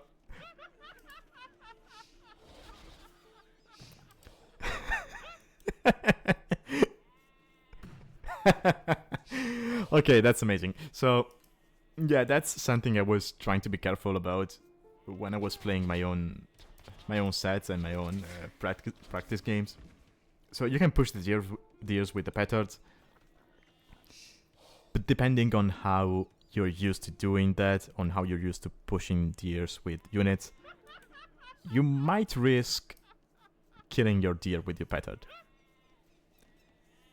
Now, luckily, I used the follow command to push deer, so that's not really a risk for me, but yeah, that can happen.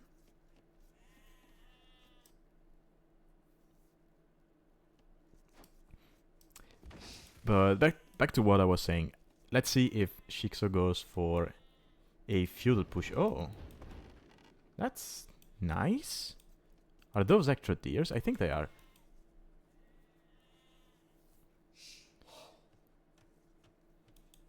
Yeah, let's see if he goes for a feudal ram push or if he goes fast castle capped rams.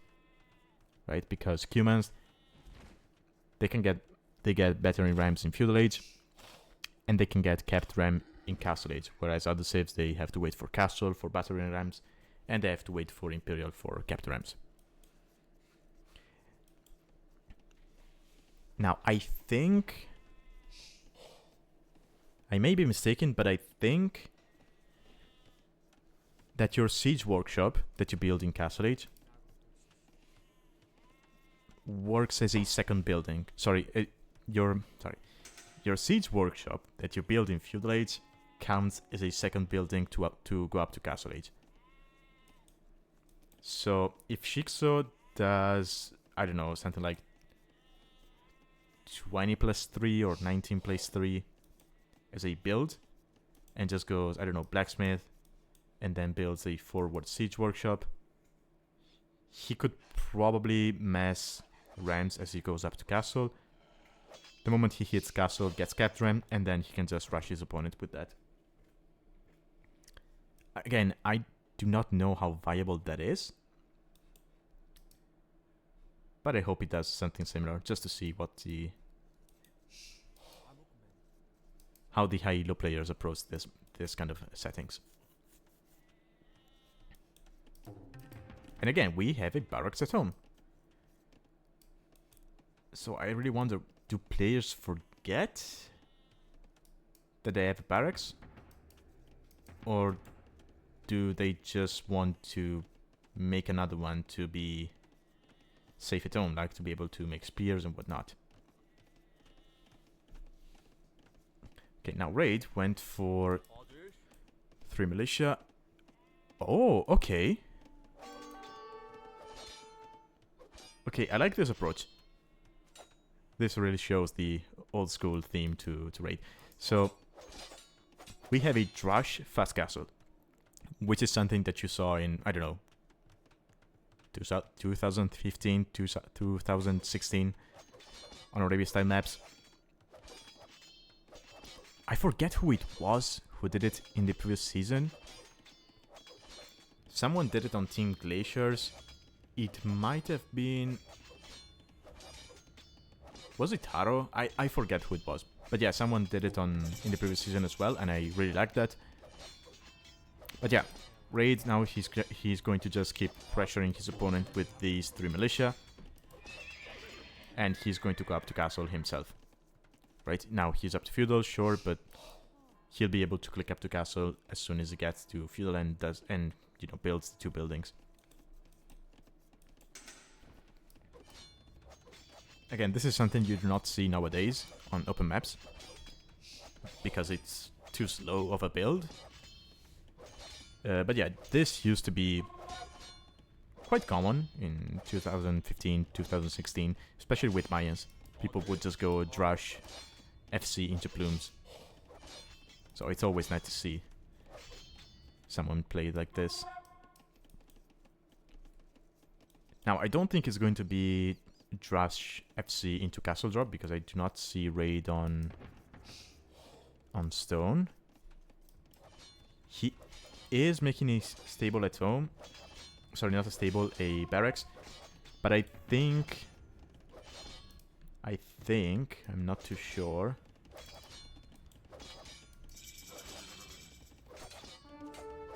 So Shixo might have shown the scouts earlier on. So maybe RaiD is thinking, okay, let's make a barracks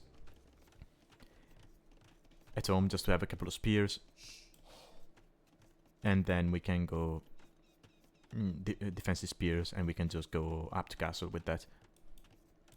Yeah, I don't think he made the barracks in order to get a stable or a nursery range, because, well, he made 2 militias, so he should know he had a barracks. Just now getting loom. Oh, that was a very greedy build.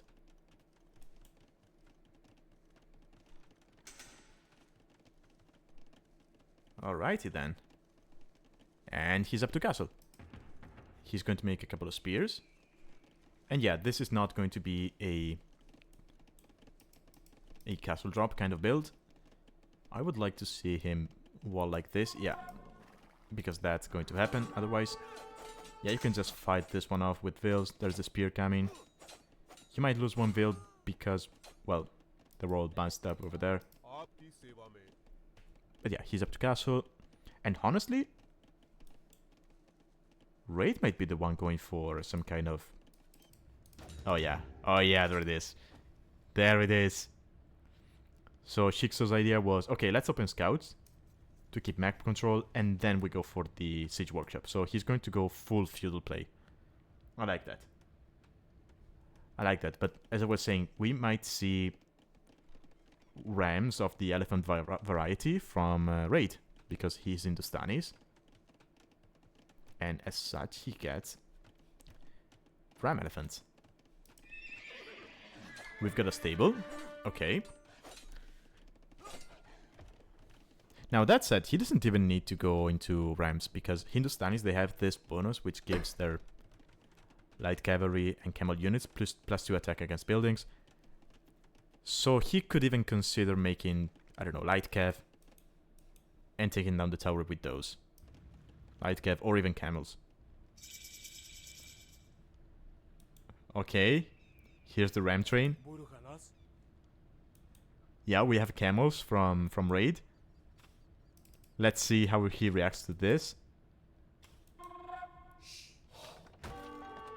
Okay, he'll get the attack notification. He's going to be making a siege workshop over here. Shixo is attacking the barracks, but he should really be attacking the walls. Okay, RaiD should be fine here, because now he's going to have camos.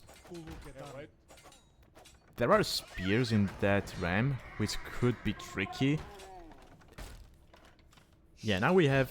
Yeah, we have an armored elephant from RaiD. I think he might be adding some scorpions after that one, just to take care of the spears.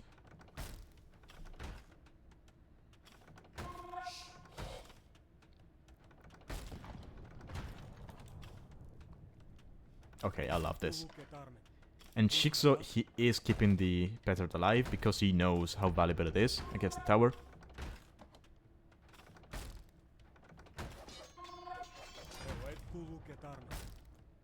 RaiD. Yeah, that's the Scorpion. That's what you want to take care of the spearmen. Just sent in the camels. I'm not a fan of the elephant as his first option. I would have liked to see scorpions or straight up mangonels to take. Oh, the Petard takes down the wall. But yeah, the rams are going to be able to take down the tower. Yeah. So Shixo wins game 1. Nice. Nicely played. I think if RaiD, I was saying Ray. I'm going to confuse the names. I just know it. If RaiD opens with a mangonel instead of a elephant, I think he holds, because then the mangonel can actually take down the rams, and it can threaten the spearmen inside the rams. So that's unfortunate. But yeah, that was a nice play from Shixo, and I kind of like this approach. Right? You open stables for map control. They're cheaper anyway. Which is nice because then you're not relying too much on your YOLO play, and you can kind of fend off any kind of pressure on your own tower. So yeah, that makes sense. And you can just later on add the ram and you just play full feudal. Also added bonus, Cumans. As you can see, you have 250 HP on the Hindustani Palisades. Cumans get more. And that applies to the 45 Palisade wall as well. So yeah, Cumans can be a very strong save for these settings, even if you're not going for the crazy ram push.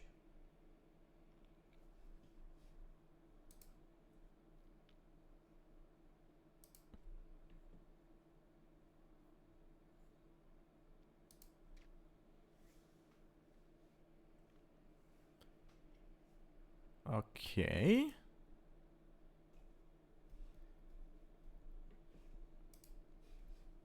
All right. But on the other hand, I really liked RaiD's approach.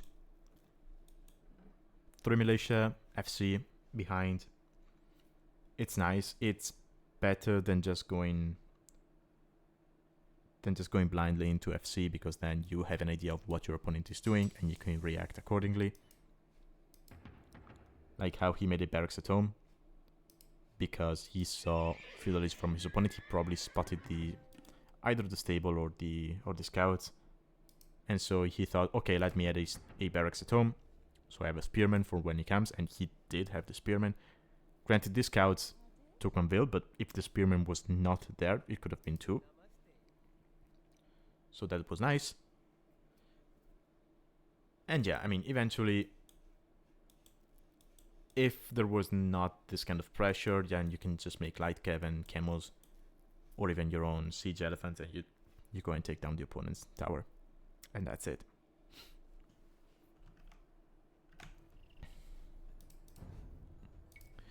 Okay, so let's get into game 2.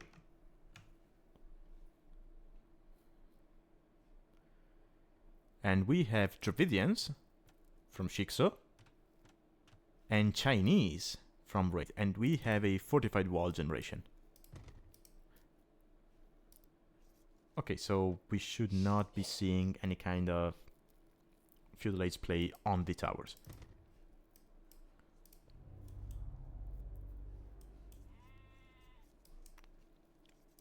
This is an awful poor position.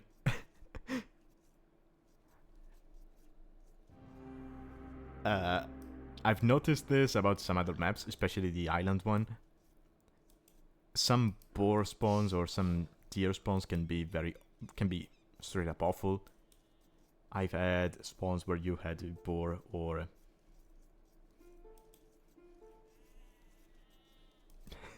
yeah, he's commenting that. Yes.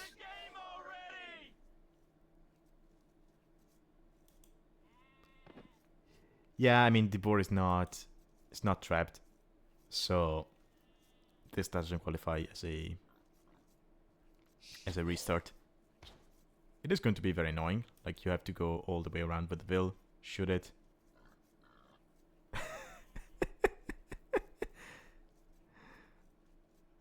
But yeah, I had a couple of spawns on islands when you have like the deers behind the wood line or the boar behind the wood line.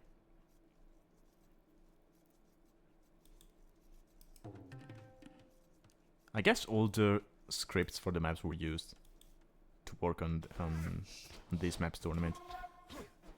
On this tournament maps.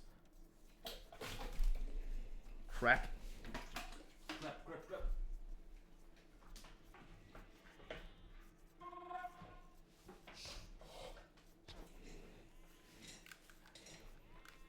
I'll be right back. I spilled water on the floor close to the socket, so yeah. I'm not going to pause the game, but I'll be muting myself while I clean that one up. Sorry.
Okay, I'm back.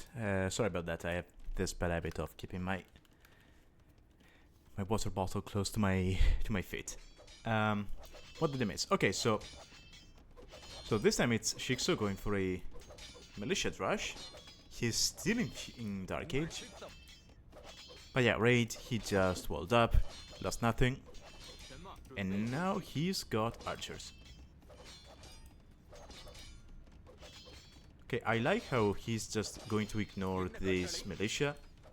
And he's just going to go forward with the archers.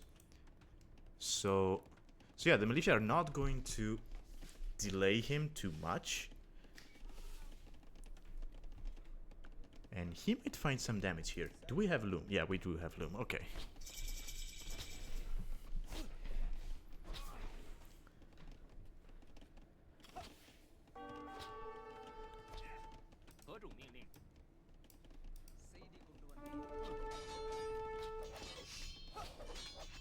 Yeah, and now this single archer should be able to take care of the militia, or at least scare them away.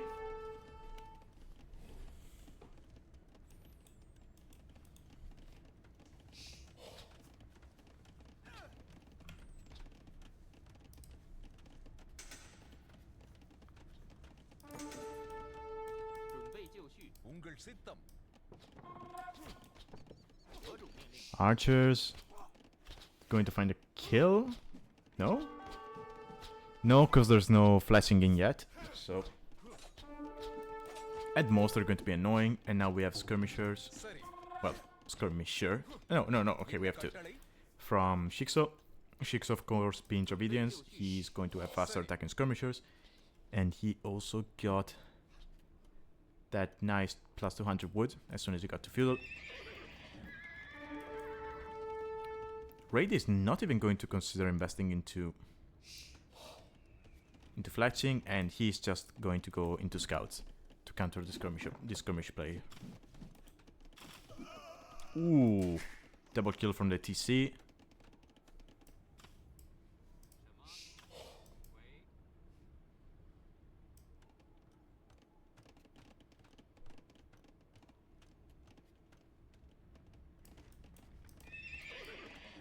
So for the time being, kind of a nice start from Shixo. That said, the counterattack from RaiD at the start kind of delayed the fast castle play from Shixo.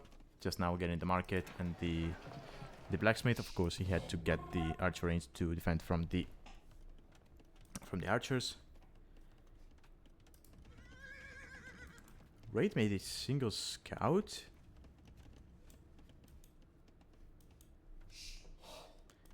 Okay, now he's going to be coming from this side. He might be able to take on the skirmishers. No. He's just going for the veil. Okay, gets the veil, but the archers will go down. 3 archers go down. Is it going to be 4? No, okay.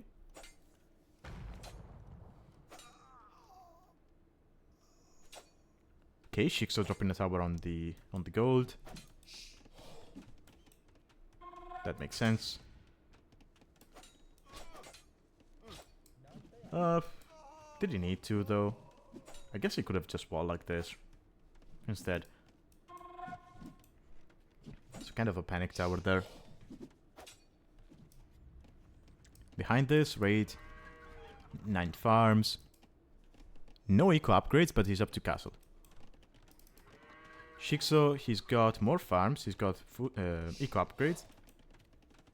But he's not up to castle, and he is on skirmishers and archers. RaiD, he's not walled, but he's on stone. He's on stone, and he knows where his opponent's tower is. Yep. Now, luckily for him, Shixo... Oh, I was about to say Shixo walled this side, so the pressure should be coming from this side, but no, it's just going to be coming from here. But yeah, if RaiD gets to castle, takes these fields, and sends them here, he's going to get that castle up. No questions asked. Or could Honestly, he could do something similar to what LoreDek did during the first set and just go the sneaky way. Just go the way around. Because I don't think Shixo knows that RaiD is on stone. Yeah, he doesn't. And he's just going to try and find damage in his opponent's base. RaiD. Yeah, enough stone for a castle. Oh, he's going for it. He's going for it.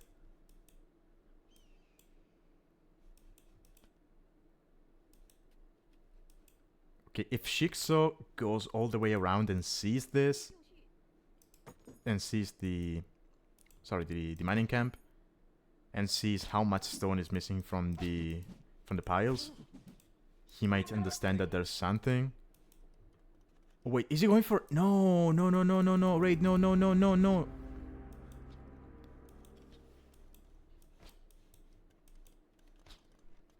No. That's a waste. He's watched too much sudden disaster. He's going for the castle drop at home, but no, no, no. If he went for a castle drop here, he would have won the game. Oh. And now Shixo is going to have a chance to deny this. Well, not really, because there's a knight, so no. So this castle goes up, but Shixo is up to castle himself. But he's not on stone. And RaiD will have... Oh yeah, RaiD will be able to make petards out of this. If he remembers.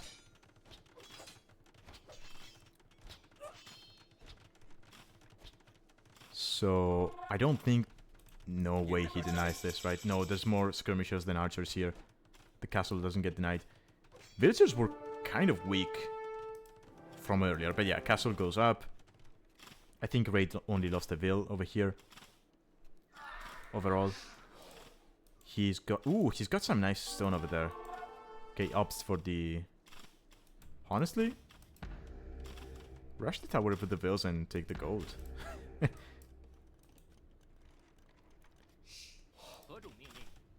Okay, he's making Chukonos. I guess...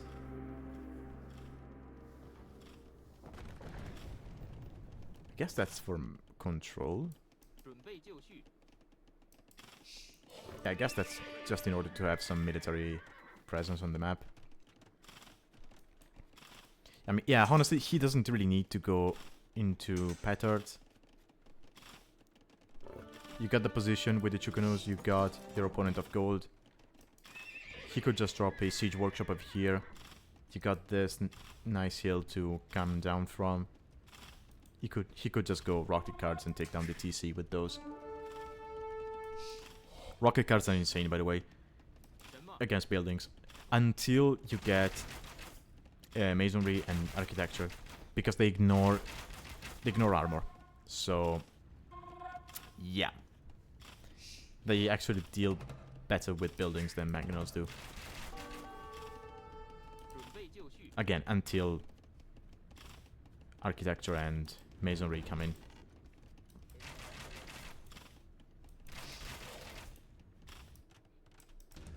He's got a scorpion somewhere. Okay, he's got a scorpion at home. Shixo is going for a forward siege workshop.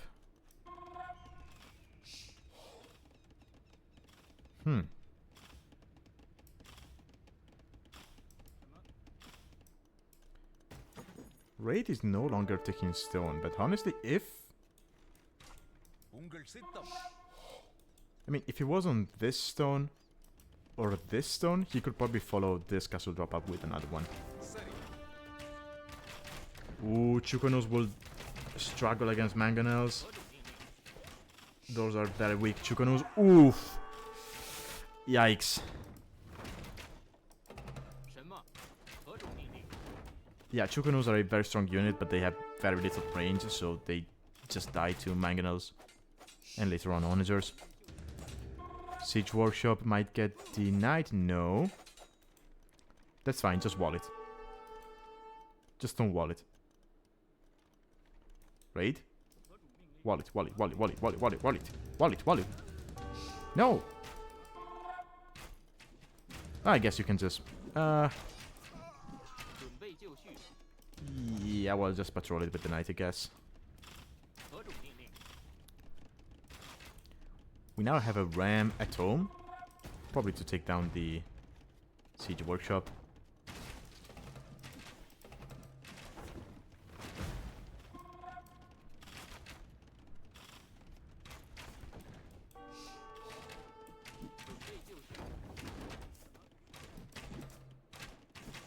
So at the moment I think Shixo actually has the upper hand. And I'm not saying that just because of the score, but the position feels better for him. If RaiD was on stone, or rather had been on stone.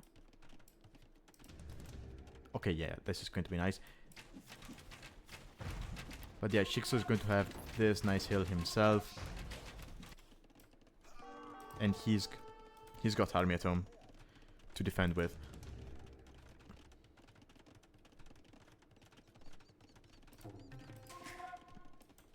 Where's the Shixo's king, actually?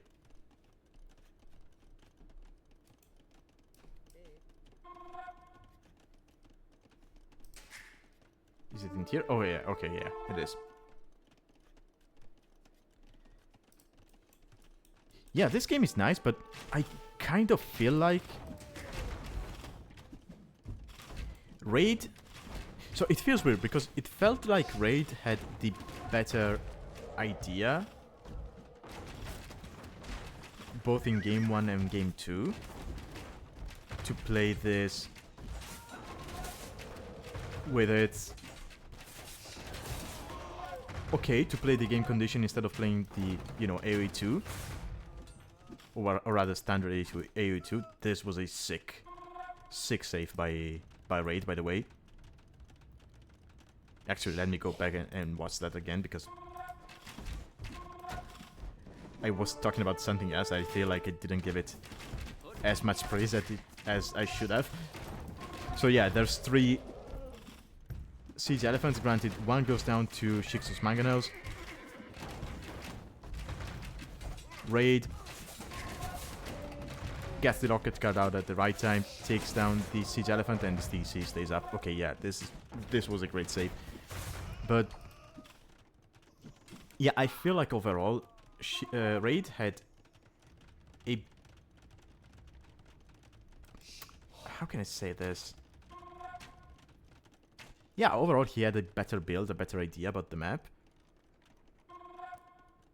But it felt like at the necessary moment, at the critical moments, he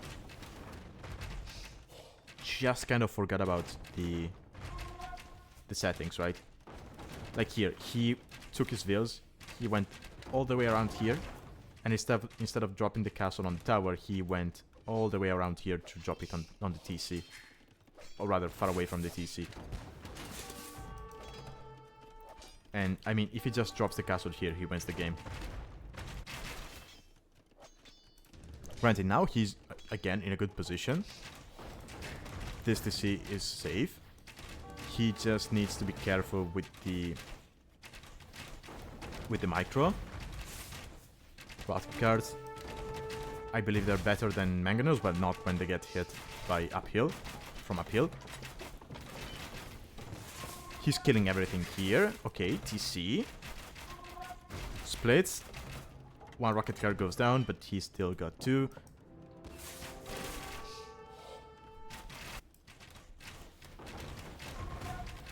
And honestly, he could... Man, I mean, even here, he went for the castle. He could have just made 10 petards as soon as the castle went up, and he could have taken down the TC with that.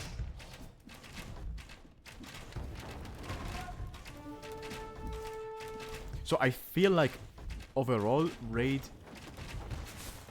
is just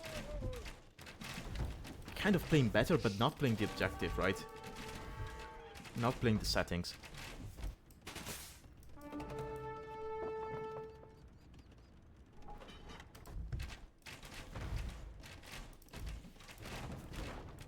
He should be fine now, right? Because he's got 2 rocket cards, 3 rocket cards at home. Just 1 mangonel from Shixo. any single armored elephant, but the armored elephant is not going to be able to do anything against the rocket cards. We got 3 rocket cards forward.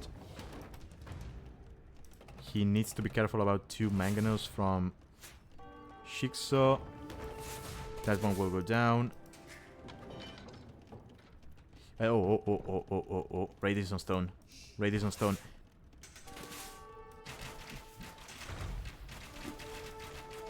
Elephants from Shixo. They are Dravidian elephants. So they're not the greatest. Also, side note. RaiD still has the monument. And if this kind of craziness goes on any longer, I mean, both players might forget about the monument and he might win because of that. Now, I don't know if you get another notification once the monument gets down to 100 years. I don't think you do. So I think that, yes, Shixo will forget about monument. And side note, RaiD. Okay, that's a great castle. It is going to range the TC. Shixo cannot come out with Mangonel to take down the villagers because there are rocket cards. And now RaiD only needs to make sure that this TC does not go down. Now, the moment this castle goes up, RaiD can stop looking at this side of the map and can just focus on this one. Because the TC will just take down the town center by itself. And RaiD can just keep on microing here. TC close to going down. Ooh, that's... Okay, elephant goes down because Shukonos are amazing against the elephants, or rams in general. Villagers jumping to the TC, they take down... Ooh. Jesus, this is... This game is insane.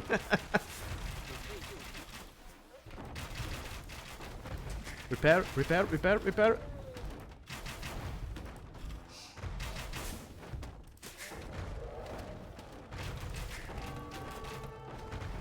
My god.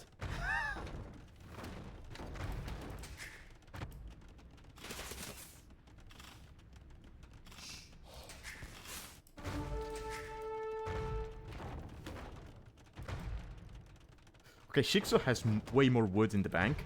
He's buying wood. He is preemptively buying wood to make it so that it is more expensive for RaiD, and so RaiD cannot buy it. But he might not be looking. Okay, RaiD going for the spearman.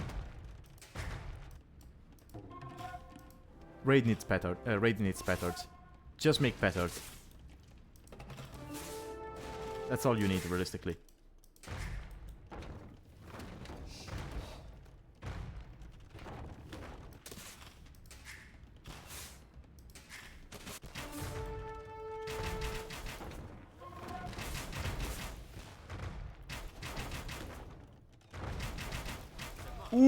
Ooh, that was a nice shot from Shixo. He distracted the Chukonos with the elephant and just came forward with Mangonel to take down. Okay, this Mangonel goes down to the rocket card.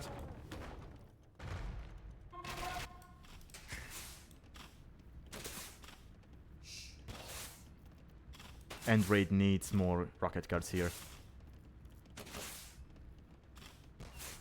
He could make another rocket card and have it on the TC if he wanted to.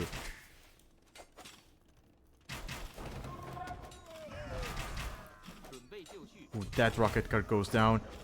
Those Chukonos go down. Ooh, this is bad for RaiD. This is very bad for RaiD.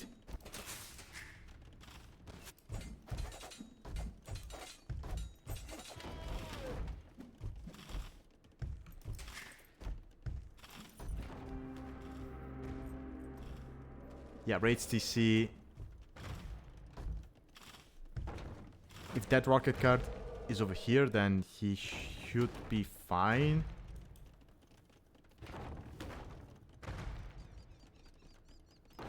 Honestly, with how much stone he's got, he could even consider dropping that tower here.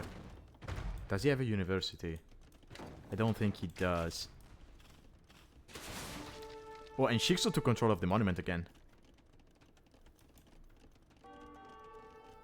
Wait, I kind of got distracted. I don't know to what number it got down to, but...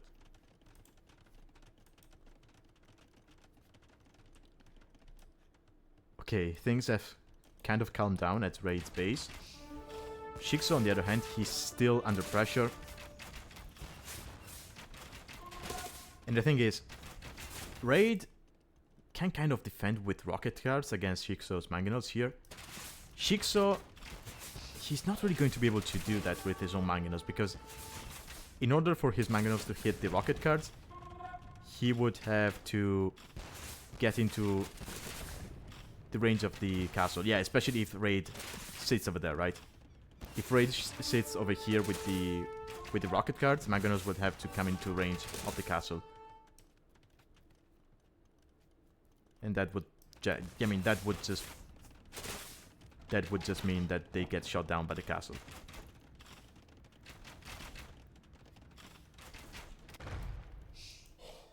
But again, this would have been much easier for RaiD if he just had petards. I mean, he could go for another castle.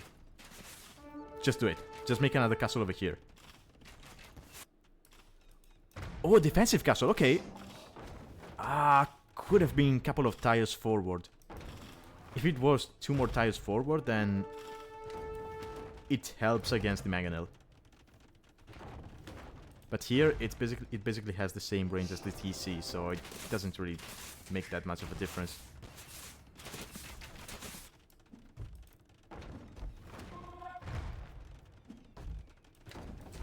But I guess it makes it easier for you to defend on this side, especially when Shixo comes underneath your TC with Elephant.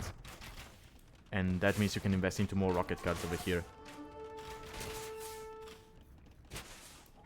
Shixo is not... I mean, his stone is over here. Shixo has no access to stone.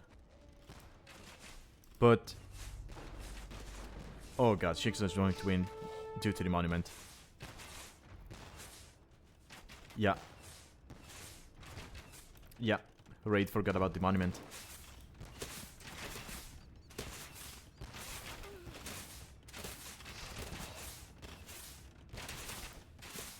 RaiD forgot about the monument. Shixo could get a shot here with Mangonel. No, because RaiD is watching. It's 4 rocket cards now for RaiD. It's going to be 5. 30 years on the monument. TC will never go down for RaiD.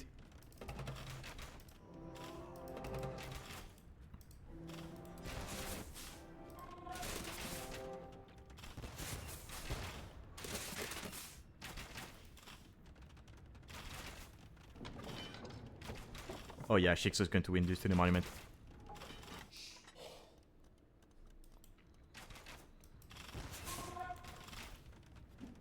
These elephants might be able to take down the rocket cards. Yes, they will.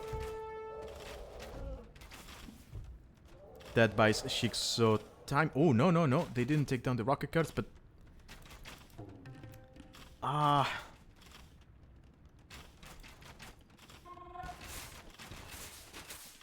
No, no, no, no. Yeah, RaiD thinks he's in a great position. He cannot lose from here. So he's thinking, okay, let's take down the Siege Workshop. So no more mangonels for Shixo. And then we can just focus on TC, but no. He forgot about the monument.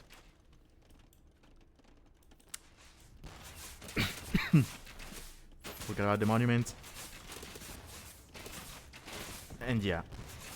Oh, wait. Wait a second. No way. No way, no way, no way, no way. Shixo. Okay, no, Shixo wins. Ah, this was so close. Ah. Oh, I feel so bad for RaiD.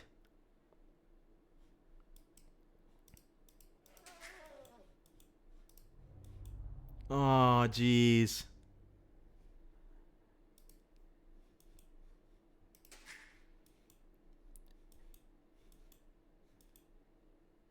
Ah. Poor RaiD. He played so well. But he just forgot about the extra stuff on the map. He forgot about the tower. He forgot about the monument.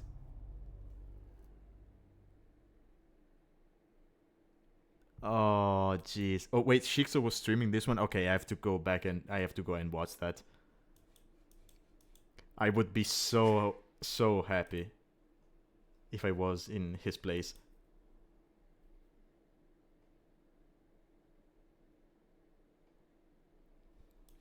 I mean, RaiD, he had so many chances to win, right?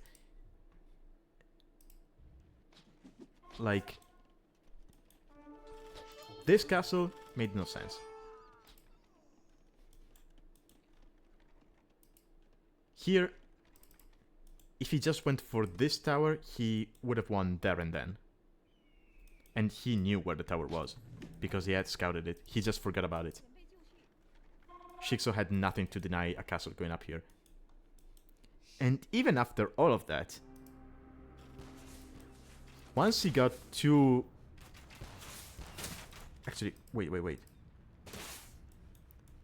Okay, he almost won with the monument as well. And it's not like... Yeah, I don't think Shixo... Yeah, Shixo got the monument by chance.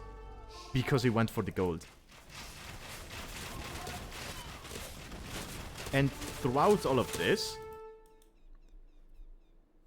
RaiD still could have made petards. He could have still made... Honestly, just make Chukonus.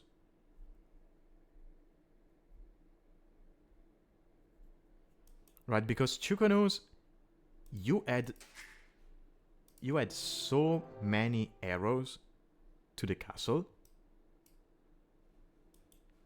That would have helped so much. I mean, either Chukonus or just make, I don't know, 10 petards. You take down the wall with the rocket cards and you just send the petards. Just send them. And the TC goes down. Even if it doesn't go down, it gets so weak that the rocket cards can just finish it off.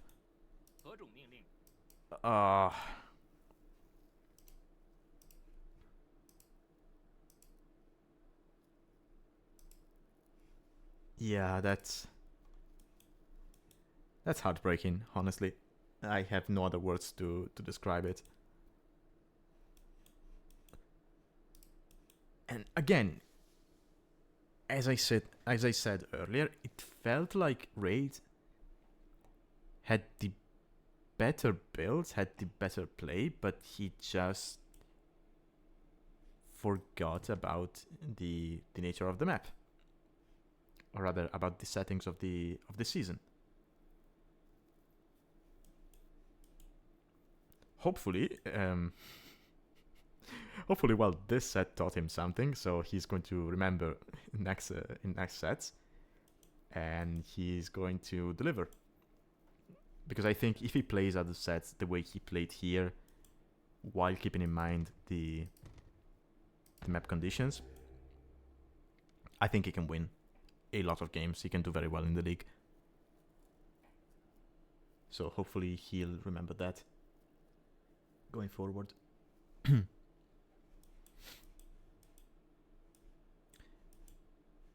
But yeah. Okay, so what now? So the stream, I mean, these casts took me less time than previous seasons. So as I mentioned at the start, I think I'm just going to be casting... I'm going to break my own rule and cast my first set from round 1 very quickly against delay. Again, I tried to stream that. I just couldn't because of the server difference, so there was a lot of lag. And when I went to end the stream, by accident I ended the recording as well, and I didn't notice, so there is no POV from me for that set. So I'm just going to cast it real quick. Let me just get the drafts. I still have the games, I just need the drafts so we can have something nice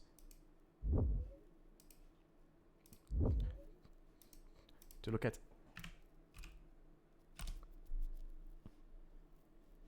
Okay, that's my profile. Let's get delays.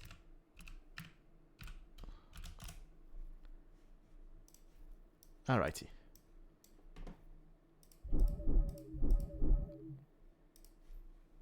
Okay, let's go back to the drafting table. Alright, so real quickly. Round 1, we had Oasis as our map for game 1, and then Rivers was our map for game 2. I was against Delay, who is a Russian player, who is around 1900, almost 2k. I think, yeah, he is new to the league. I don't think he's played in previous seasons. So, technically speaking, I had the advantage when it comes to experience. But yeah, there is a slightly low difference because, yeah, he's about almost 2k. I had a highest of 1800.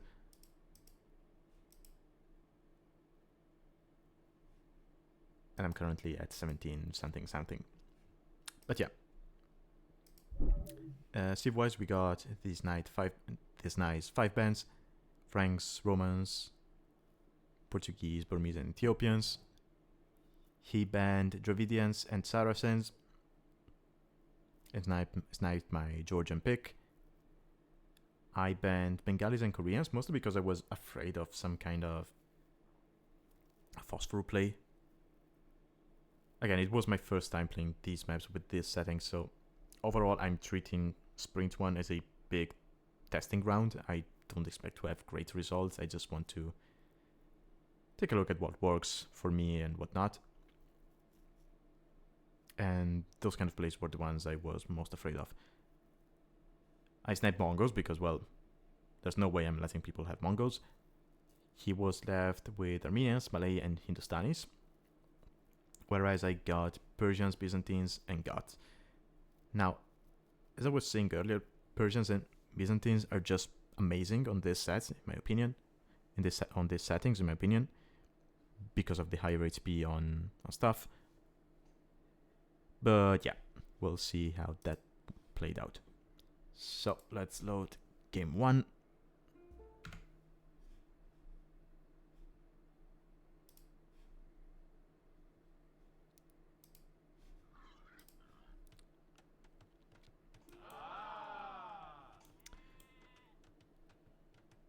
Okay, his name doesn't show up for some reason, but yeah, this was played against Delay. So let me check, can I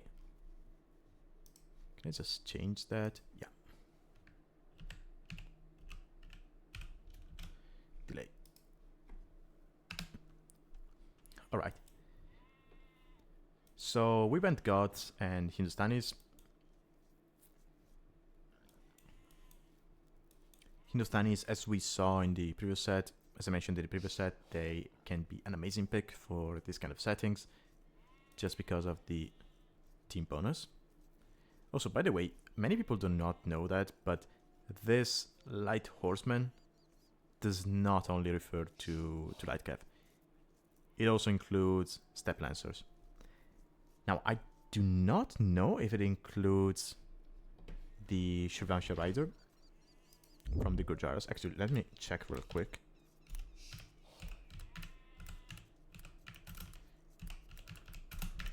Because technically it should, but I'm not too sure about that.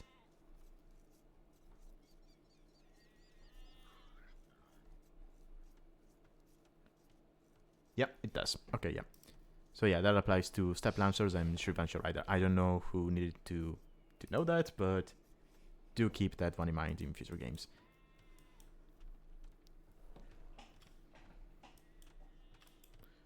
So Gods, they have some things going for them. First of all, faster working barracks.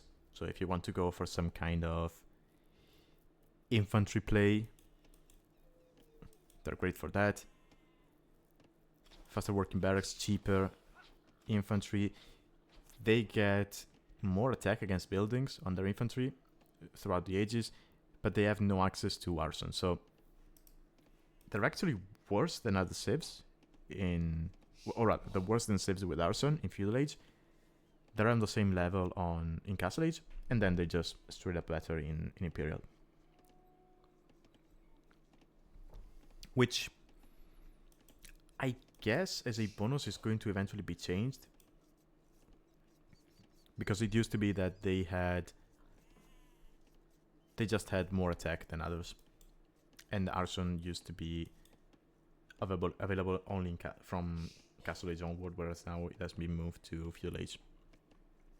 So I wouldn't be surprised if in the future we see that Goth bonus become, I don't know, +1 in Dark Age, +2 in Feudal, +3 in Castle Age, and +4 in Imperial Age. Because they did take away the more attack against hand bonus from the gods. So I feel like they should be giving them something in return.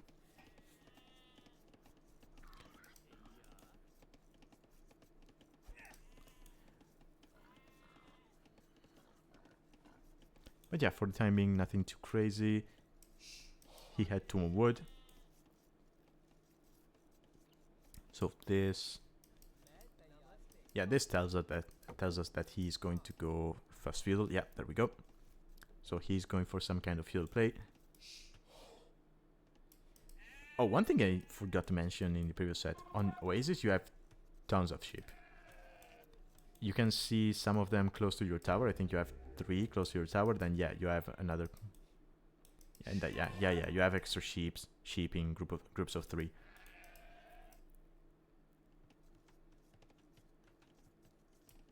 So that actually should be helping you when it comes to fast castle plays, because let's say you get pushed off berries, you don't really care because you got tons of sheep.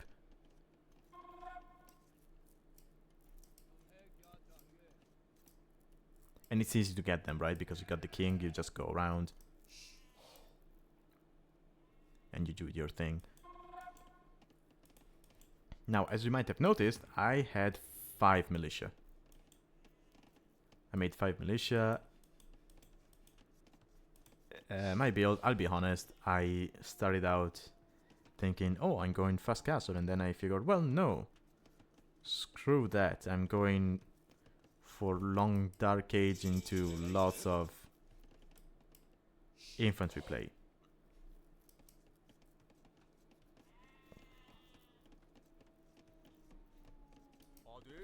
And he went for men-at-arms. I saw this. I think I tried to wall that one out. I managed to wall that one out. Yes. Or no. Oh, that veil is going to die. Well, that's a sacrifice I'm willing to make.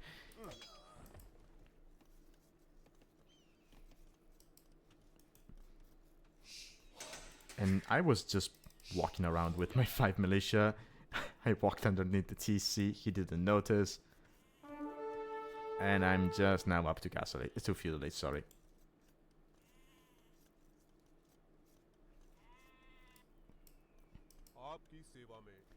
He probably didn't even notice because he was microing the militia.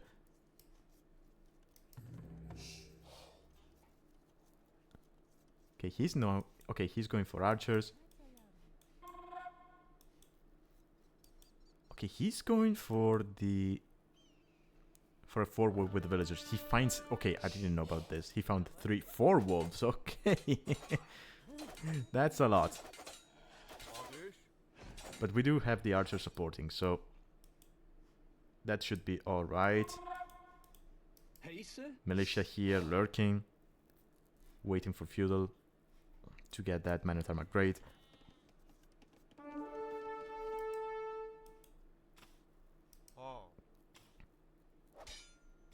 Now this is something I figured while playing the first game, right? It is that if you want to go for some kind of militia play, you have to time it perfectly, because you're going to have to go around.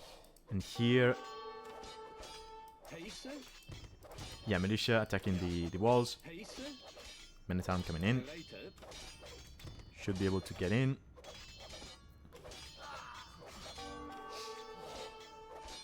But again, if this was arson instead of, you know, the Goth bonus,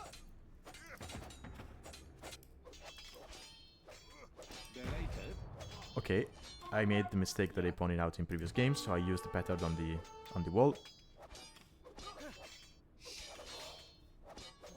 And now just 2 militias can attack the tower, but that's not going to be enough to take it down.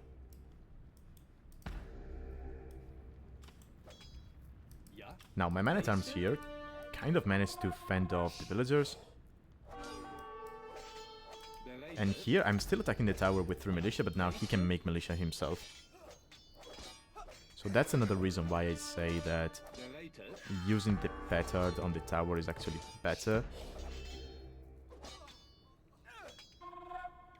Granted, this was a special situation because, well, he already had man-at-arms in. Because he went for militia play in Dark Age as an opening. So he had something to, you know, to create here to just, you know, counter my play. Now he has... Oh, he still has sheep. He hasn't moved to farms yet. But yeah, he's going to have an actual eco. I won't. I'm actually heading vills. I didn't know that.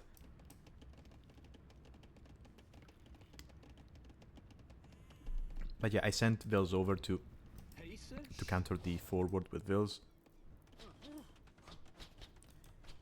But now he's going to have archers. Just being annoying around my eco.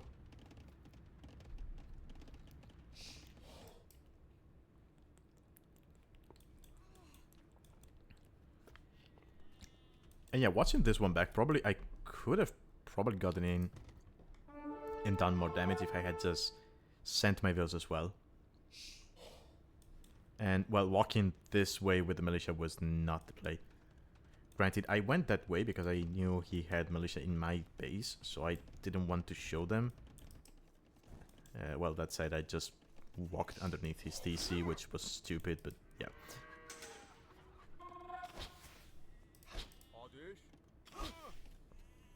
So yeah, skirmishers for defense, but there's already Botkin in. Sorry, not Botkin, Fletching in.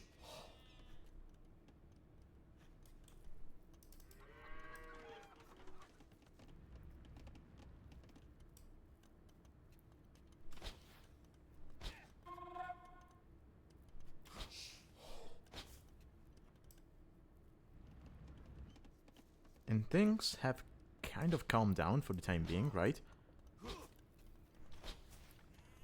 We're both trying to recover from the craziness of at the start with the villagers, but now he is going to be finding this wood line.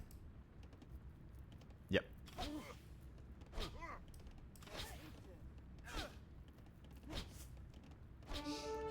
That's one vill down. 2 vills down. It took me a while to notice this.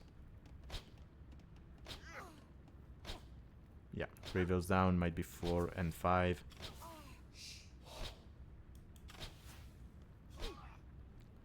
Five. 6. Yeah, that's 6 vills down.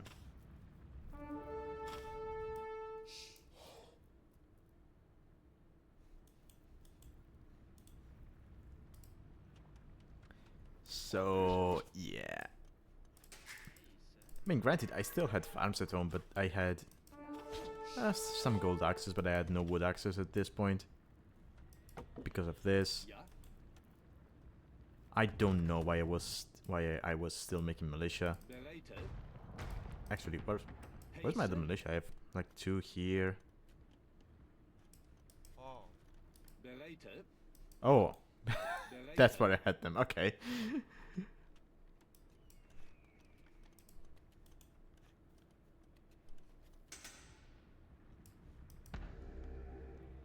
Ah yeah, I bought the stone for another tower.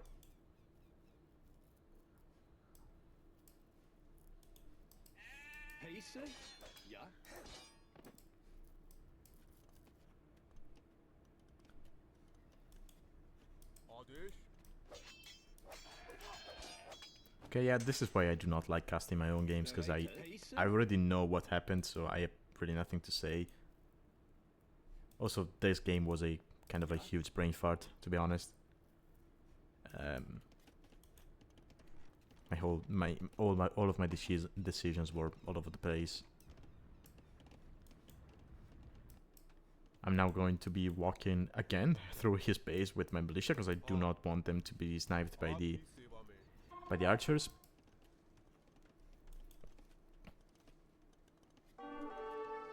Can kind of forward here because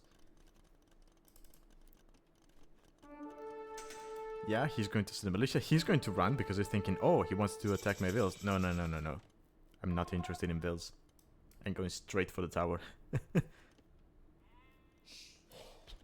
But again, he's in castle. He's going to get crossbow, Botkin.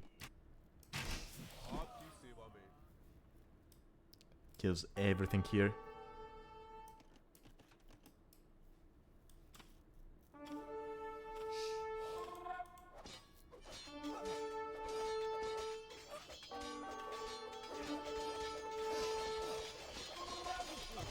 Yeah, I'm going to take down that wall just to be able to fit more militia on the tower.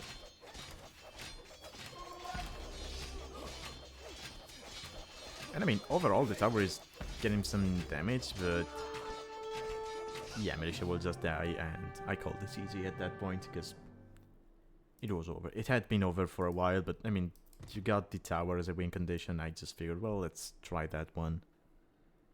But yeah, it didn't work.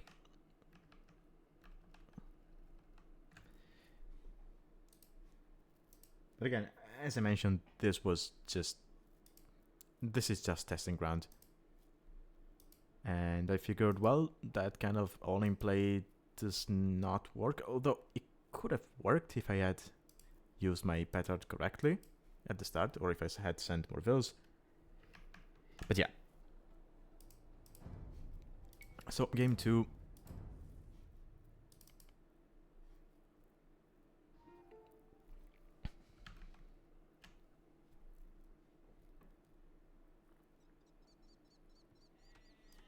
Yeah, we played rivers, and yeah, I had Persians, which in my opinion is a great civ overall. Yeah, and as I mentioned in the previous set, we got 2 crossings. In KorDimon's set, we only had 1. We only saw 1. So I'm going to fast forward a little bit, because there isn't really anything exciting happening here.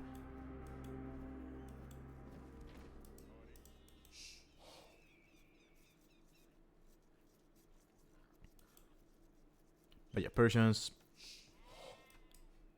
Okay, we got the generation with the fortified palisades. So they do go down a little bit slower than normal palisades. I'm actually curious to see what he went for, because I just went for a hybrid build. Or rather, a water build, just a couple of docks. Okay, yeah, he did the same. He had Armenians. I was a little bit worried about the possibility of longsword play, but I figured, well, what I'm going for is going to be a little bit faster than that, so longswords should not come into play at the end of the day.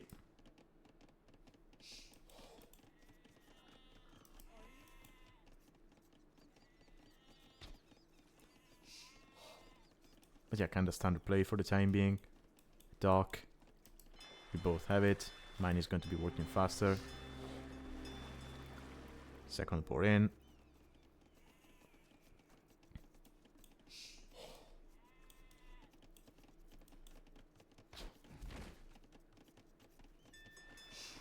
I think I got Loom.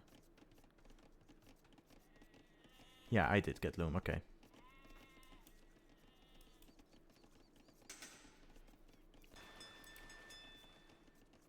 We click up at the same time, but I'm Persians, so I'm going to be up faster because of the TC. And now we start making militia. And I figured this would be... I mean, this would work out better compared to the previous game, because in the previous game I had to walk all the way around the map, to get to his tower. Whereas here, we have the transport. And so I figured, well, let's get militia, load them up on the transport, and we can go and take down the tower.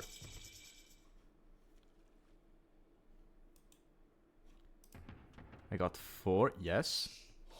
So we're getting men-at-arms, and we are getting arson after that.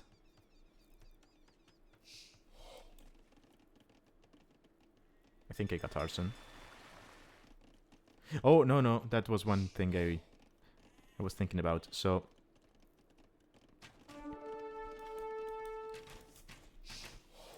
yeah, he doesn't know about the transport. He walled up, but yeah. So here's my first mistake. Rather, my 2 first mistakes. I got arson. I clicked arson when I got here. I should have had arson by the time I got here. And I started attacking the walls with vills and militia. Whereas I should have just had the men-at-arms on it. Because at the end of the day, you have 6+1 and 4 bonus damage against buildings because of arson. Villagers have 6 damage in total that they deal. So yeah. Okay, but now see what I mean with the pattern? You take the tower, you take half HP, and you take 2 palisades, and now you have more room to attack the militia.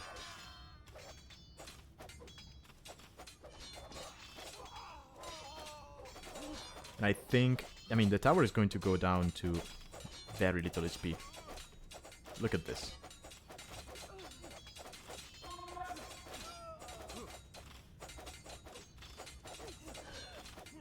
Yeah, it went down to, what, 150? Yeah, 150. I think if I already had arson by the time I come in, I arrive here, then that tower goes down. But yeah, I lost everything here. Right, yeah, I'm down to 20 vills. I'm going to be to 17 because these 3 are going to die. I lost water because I was focusing on that. There's no way I'm taking back water because, well, it's 4 galleys against 2. I could maybe drop a second dock and... I mean, I could have maybe played on, but yeah, this was not going to be a nice game. But again, I think the pattern needs to be used on the tower.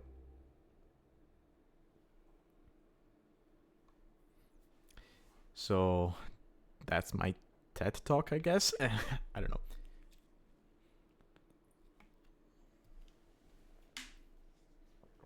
Anyway, yeah, it felt weird to cast my own game. I just cannot put the same energy I put into casting the others. So yeah, going forward, I'm not going to do that again. I'm sorry. Well, luckily I will have my POVs, so that should be enough. Anyway, that's going to be everything for today. Thank you for watching. I see Haro is now streaming. I think he just came online, so let's go raid him.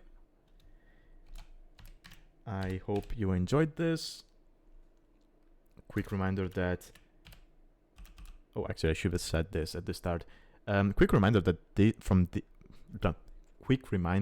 this season we have one more caster, SnoweyViking. You can find links to his profile on the site. If you're watching this on YouTube, I'm going to have his links in the description. Check him out. And yeah, that's it. So until next time, have a good one. Bye bye.